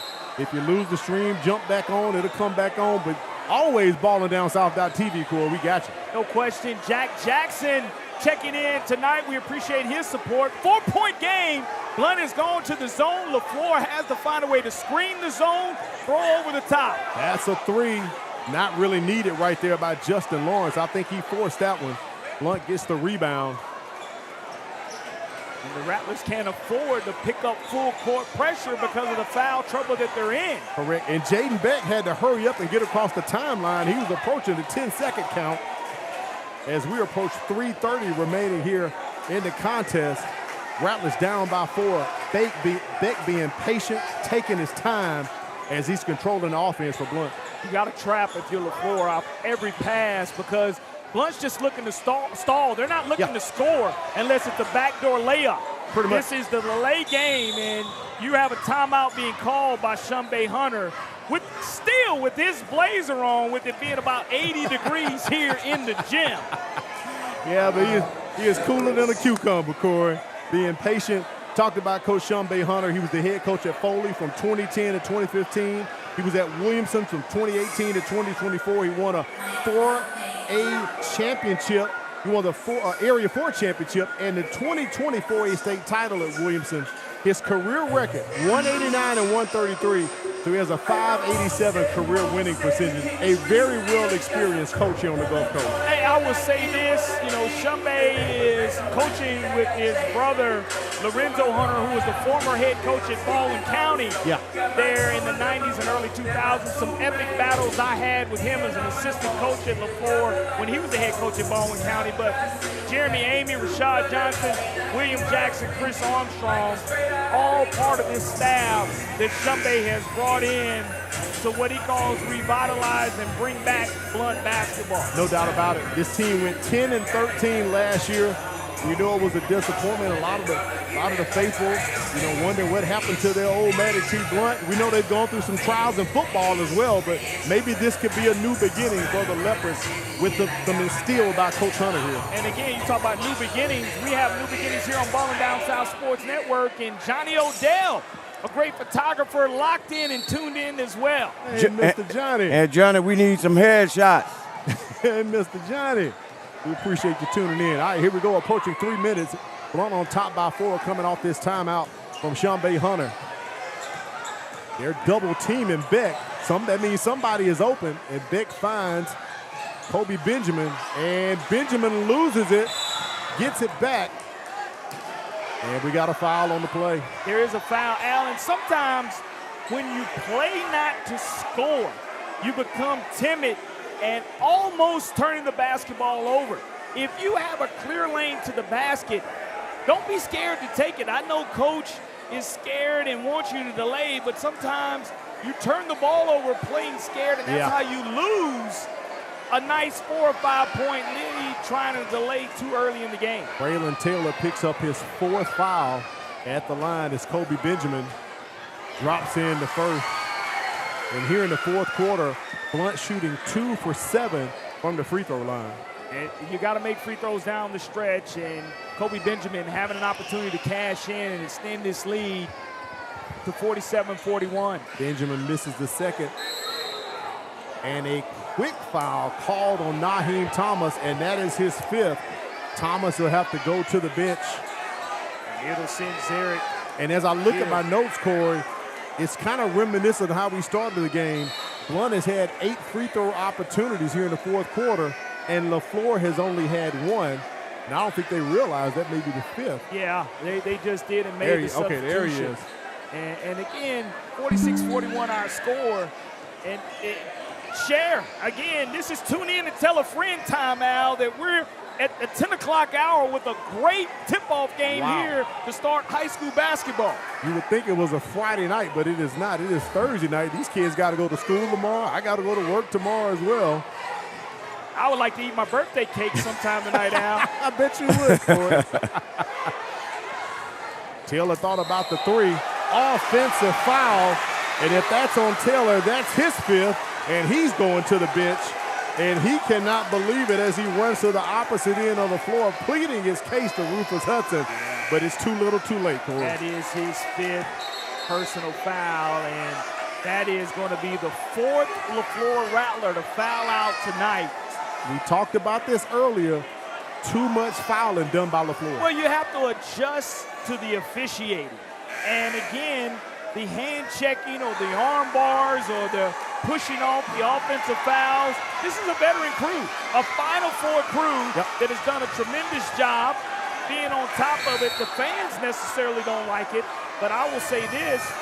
What I've seen has been accurate by the officials. You have to play without fouling, and there needs to be a flow of the game, and you have to adjust as players and as coaches. Taylor Bumpers is checking in for LeFlore, the freshman guard. Played his ball at Clark Shaw last year. Approaching 2 minutes here, and Blount literally could just play keep away up by 5 points. But as you said, Corey, you don't want to get too cute with it because it takes you out of your own rhythm. Cross-court pass to Dre White.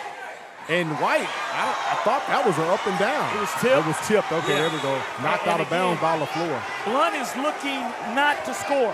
It has to be a wide open layup with LeFlore not rotating on the backside as you penetrate in. Blount's looking to delay the game. They've had the ball here under 3 minutes running their delay game. Have not put any points on the board, but don't have to because they're up by 5. They don't have to. Shumbay Hunter seeking his first win here at Blount High School. He's coached at Foley and Williamson.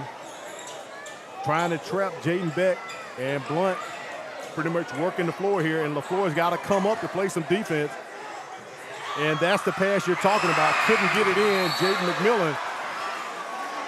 Going to stop the clock because there's a foul. You cannot miss a layup. At the end of the day, Blount got the look that they wanted. They were patient. They did. Anything but a layup was not going to be shot. There will be nothing as far as jump shots being shot, and that's going to be the 5th personal foul. Theodore Law. And Theodore Law has now fouled out. Law. The second Blount player has fouled out the game. And that's going to be the 4th team foul called against the Leopards. They have one more with 1:45 remaining.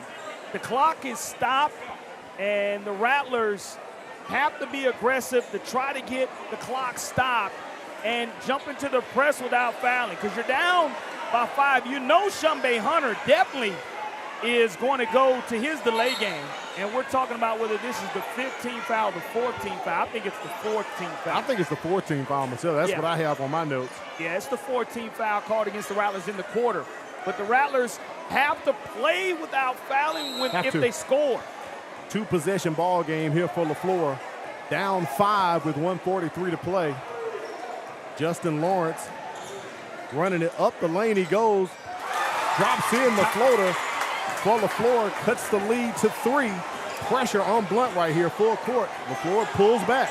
Trap every pass, anticipate the next pass, because again, Blount's not looking to score, they're looking to delay. So just anticipate the next pass out of the trap. Trying to double team Beck. Beck throws up a prayer, it's no good. And Armani Rowell almost throws it away, but throws it to a Blount player with possession. Look at the Leopards just playing keep away. Delay game. It's coming. You have to anticipate the next one. 1 minute remains in the ball game, and Coach Shumbay Hunter wants a timeout. He can kind of see his guys in distress here, Corey. And again, he almost shot the basketball, and LeFlore turned it over, not able to secure that 50-50 ball. Yeah. And that's huge. The Rattlers were down 37-44 with 5:09 remaining. And since the 5:09 mark, Blount has only scored 2 points. Yep. So that means the delay game has been in effect for almost 4 minutes by Shumbay Hunter. And LeFlore has gradually been able to scratch and claw back into this game. But you're going to have to make free throws, and if you're LeFlore, you have to anticipate the next pass and go ahead and attack the passing lane. And that's what you mean by sometimes slowing the game down can work against you, because it takes you out of your own rhythm. When you go to a delay game, even though there's no shot clock here in this game, there is a shot clock in high school basketball. Both teams just agreed not to use it. In this situation, though, with there not being a shot clock, Coach Hunter went to go to the delay game at the 5-minute mark. Yeah. And because of it, he's only scored 2 points. Makes a big difference. It's a huge difference. Makes a big difference. With 59.5 seconds, LeFlore has to anticipate where the next pass is going, get in the passing lane. And you know, guys, just like Johnny O'Dell just said, this is where the shot clock would come in effect affect the game. That is true. That is true. And You're right trust about me, folks, that, Ron. it's coming across the board here in about a year to where we don't have to worry about it. But LeFlore, with his dead ball, has to play without fouling, has to double team every catch. Every pass, there has to be a double team that comes. Blount's probably looking to put this ball in the hands of Jaden Beck at some point. Javion Patrick with it. Got to bring the double team. Get it over to Benjamin. Benjamin shoots it. Really didn't need that, but they get the rebound. Jaden McMillan, that was a huge rebound. Biggest play of the game. Offensive rebound by the Leopards. And LeFlore has to foul. You got to do something. You got to get the ball back. And now it's in the hands of Beck, and you know what he wants to do. Dish it. Benjamin nails the 3, and that may seal the deal for the Rattlers as Johnny Mahan calls a timeout. That was a clutch shot right there by Benjamin. It was 46-43 with 25 seconds remaining, and LeFlore, with a minute to go, missed 2 50-50 balls. And that's something they're really going to focus on. And that may send the Rattlers to the exit court. It is now a 3-possession ball game with 25 seconds left. I will say this. That is an eternity in basketball, It is. folks. It is. That is, in football, it's not, but in basketball, it it is an eternity because what you're going to do now is you're going to make the Matty T. Blount Leopards make their free throws. And you've turned this in to a free throw shooting contest. And speaking of free throws, Blount 2 for 8 here in the fourth quarter, and LeFlore only has 1 free throw shot that they have attempted and made. So they've not taken advantage of being fouled tonight here in the fourth quarter. Again, tune in and tell a friend about the Ballin Down South Sports Network broadcast tonight. I want to thank my classmate again, Kofina Godfrey, for tuning in tonight. Kofina Godfrey Latrell is a 96 graduate, and she's a Rattler that's locked in to see what's going on, and we're all locked in to this fantastic finishes. We said it was going to heat up. Oh, yeah. Hoops were going to heat up. We didn't know it was going to be this hot. It's on fire in here, man. I will say this. I didn't think I'd be here at Blount High School at 10:05 p.m. on Thursday night either, Corey. Like I said, I want to go blow out the candles, and I can't do it. And like Johnny Odell said at the media day, his favorite question was, who on your team shoots the ball when the game is on the line? That's what it's coming down to right here. Kobe Benjamin, one of the guys who was at media days with Coach Hunter. The Rattlers have a couple timeouts to burn here, and they can do so. And pressure almost stolen by Benjamin, but he's going to pick up the quick foul. That's going to be his fourth. That's his fourth, and that's the 5th team foul. So that'll put LeFlore at the line shooting 2. I think Taylor Bumpers, no, not Taylor Bumpers. That'll be Lawrence going to the line to I shoot. will say this now, the freshman, Justin Lawrence, 5'9" freshman point guard, coming out of Scarborough Middle School. Won a championship earlier this year. Has a chance to make both of these. Has to make both of these, and LeFlore can call a timeout here if needed to set up their defense. And Johnny Mahan, after this make, I think he's going to get a timeout. It will be a great timeout here by Johnny Mahan. I think he wants it right now as he tells Rufus Hudson, give me the timeout right now at 22 seconds remaining. 1 free throw remaining for Justin Lawrence. Well, I will say this. You have to make sure, if you're the LeFlore Rattlers, that you play full court defense denying every pass. You're going to assume that Lawrence is going to make this free throw. You're going to assume that he's going to make it. And if he does make it, you're only down 4. And I told you that with 25 seconds to go, it's an eternity in basketball because you can foul and make Blount win it. Now, what LeFlore has not done here in this entire game is do a good job of boxing out and giving Blount second and third chance opportunities. That's true. That's true. And what you have to do is make sure here that you're aware, with LeFlore having at least 1 timeout remaining in your pocket, that if you do get a stop, that you call the timeout after a score. And I think Coach Mahan calling that timeout is trusting Justin Lawrence to make this free throw and jump into full court. Especially he needs to do it, Corey, losing 7 seniors off the squad last year. Him and Shumbay Hunter in similar circumstances, only returning 3 players off last year's team for the Rattlers. So definitely stopping to talk to these guys and setting up what needs to happen next and what's important. So at the line, Justin Lawrence, the 5'9" freshman point guard, trying to make it 2 of 2 here from the line from the floor as he drops in the second. Full court pressure being applied. The trap is coming. You just have to anticipate the next pass. Shumbay Hunter has no timeouts. Let's see if he's got one left. He's looking at the clipboard like he has one left, talking to his brother Lorenzo Hunter about trying to figure it out, and there is going to be a foul. I think they're going to call that on Zarek Hill, and that is his 5th. That's the 5th LeFlore And that's Rattler. the 5th Rattler to foul out. You've had Braylon Taylor with 5, Ryan Austin with 5. You also had Joseph Robinson with 5, Cortez Wilson with 5, now Zarek Hill with 5. And again, free throws, we talked about it, how it was going to go down. Using up their timeout. Using up all of their fouls here. And it's going to be a free throw shooting contest. Make Kobe Benjamin, the sophomore guard, feel the pressure to make these free throws. As checking in for the Rattlers is Ace Davis. And you just got to make free throws if you want to win games. If they make these, it'll still remain a 3-possession ball game for the Rattlers. Benjamin misses the first. And the Rattlers have at least 1 timeout remaining. I believe they do. Plenty of time here, but you don't have to have a 3. You can get a score and a quick timeout I've seen this over and over again in my coaching and playing career. 25 seconds is an eternity. The pressure is on the Leopards to finish it. Benjamin makes 1 out of 2. The Leopards 3 of 10 from the free throw line here in the 4th. Lawrence trying to get across the timeline. LeFlore needs a quick bucket. Here's a 3 from Taylor Bumpers. It is off. Rebounded by Jaden Beck. And LeFlore trying to foul. Officials not giving it to him. 6 seconds, 5. There's the foul right there by Armani Rowell. And if that's on a Rowell, that'll be his 5th, Corey. He'll be fouled out as he's limping on the floor. And Blount can taste it. They can. And I mean, they have really fought hard for this one. And Al, I will say this. It's a great way to start the tip-off of the season. These two teams play once again. Next Saturday on the 15th, they'll play at LeFlore.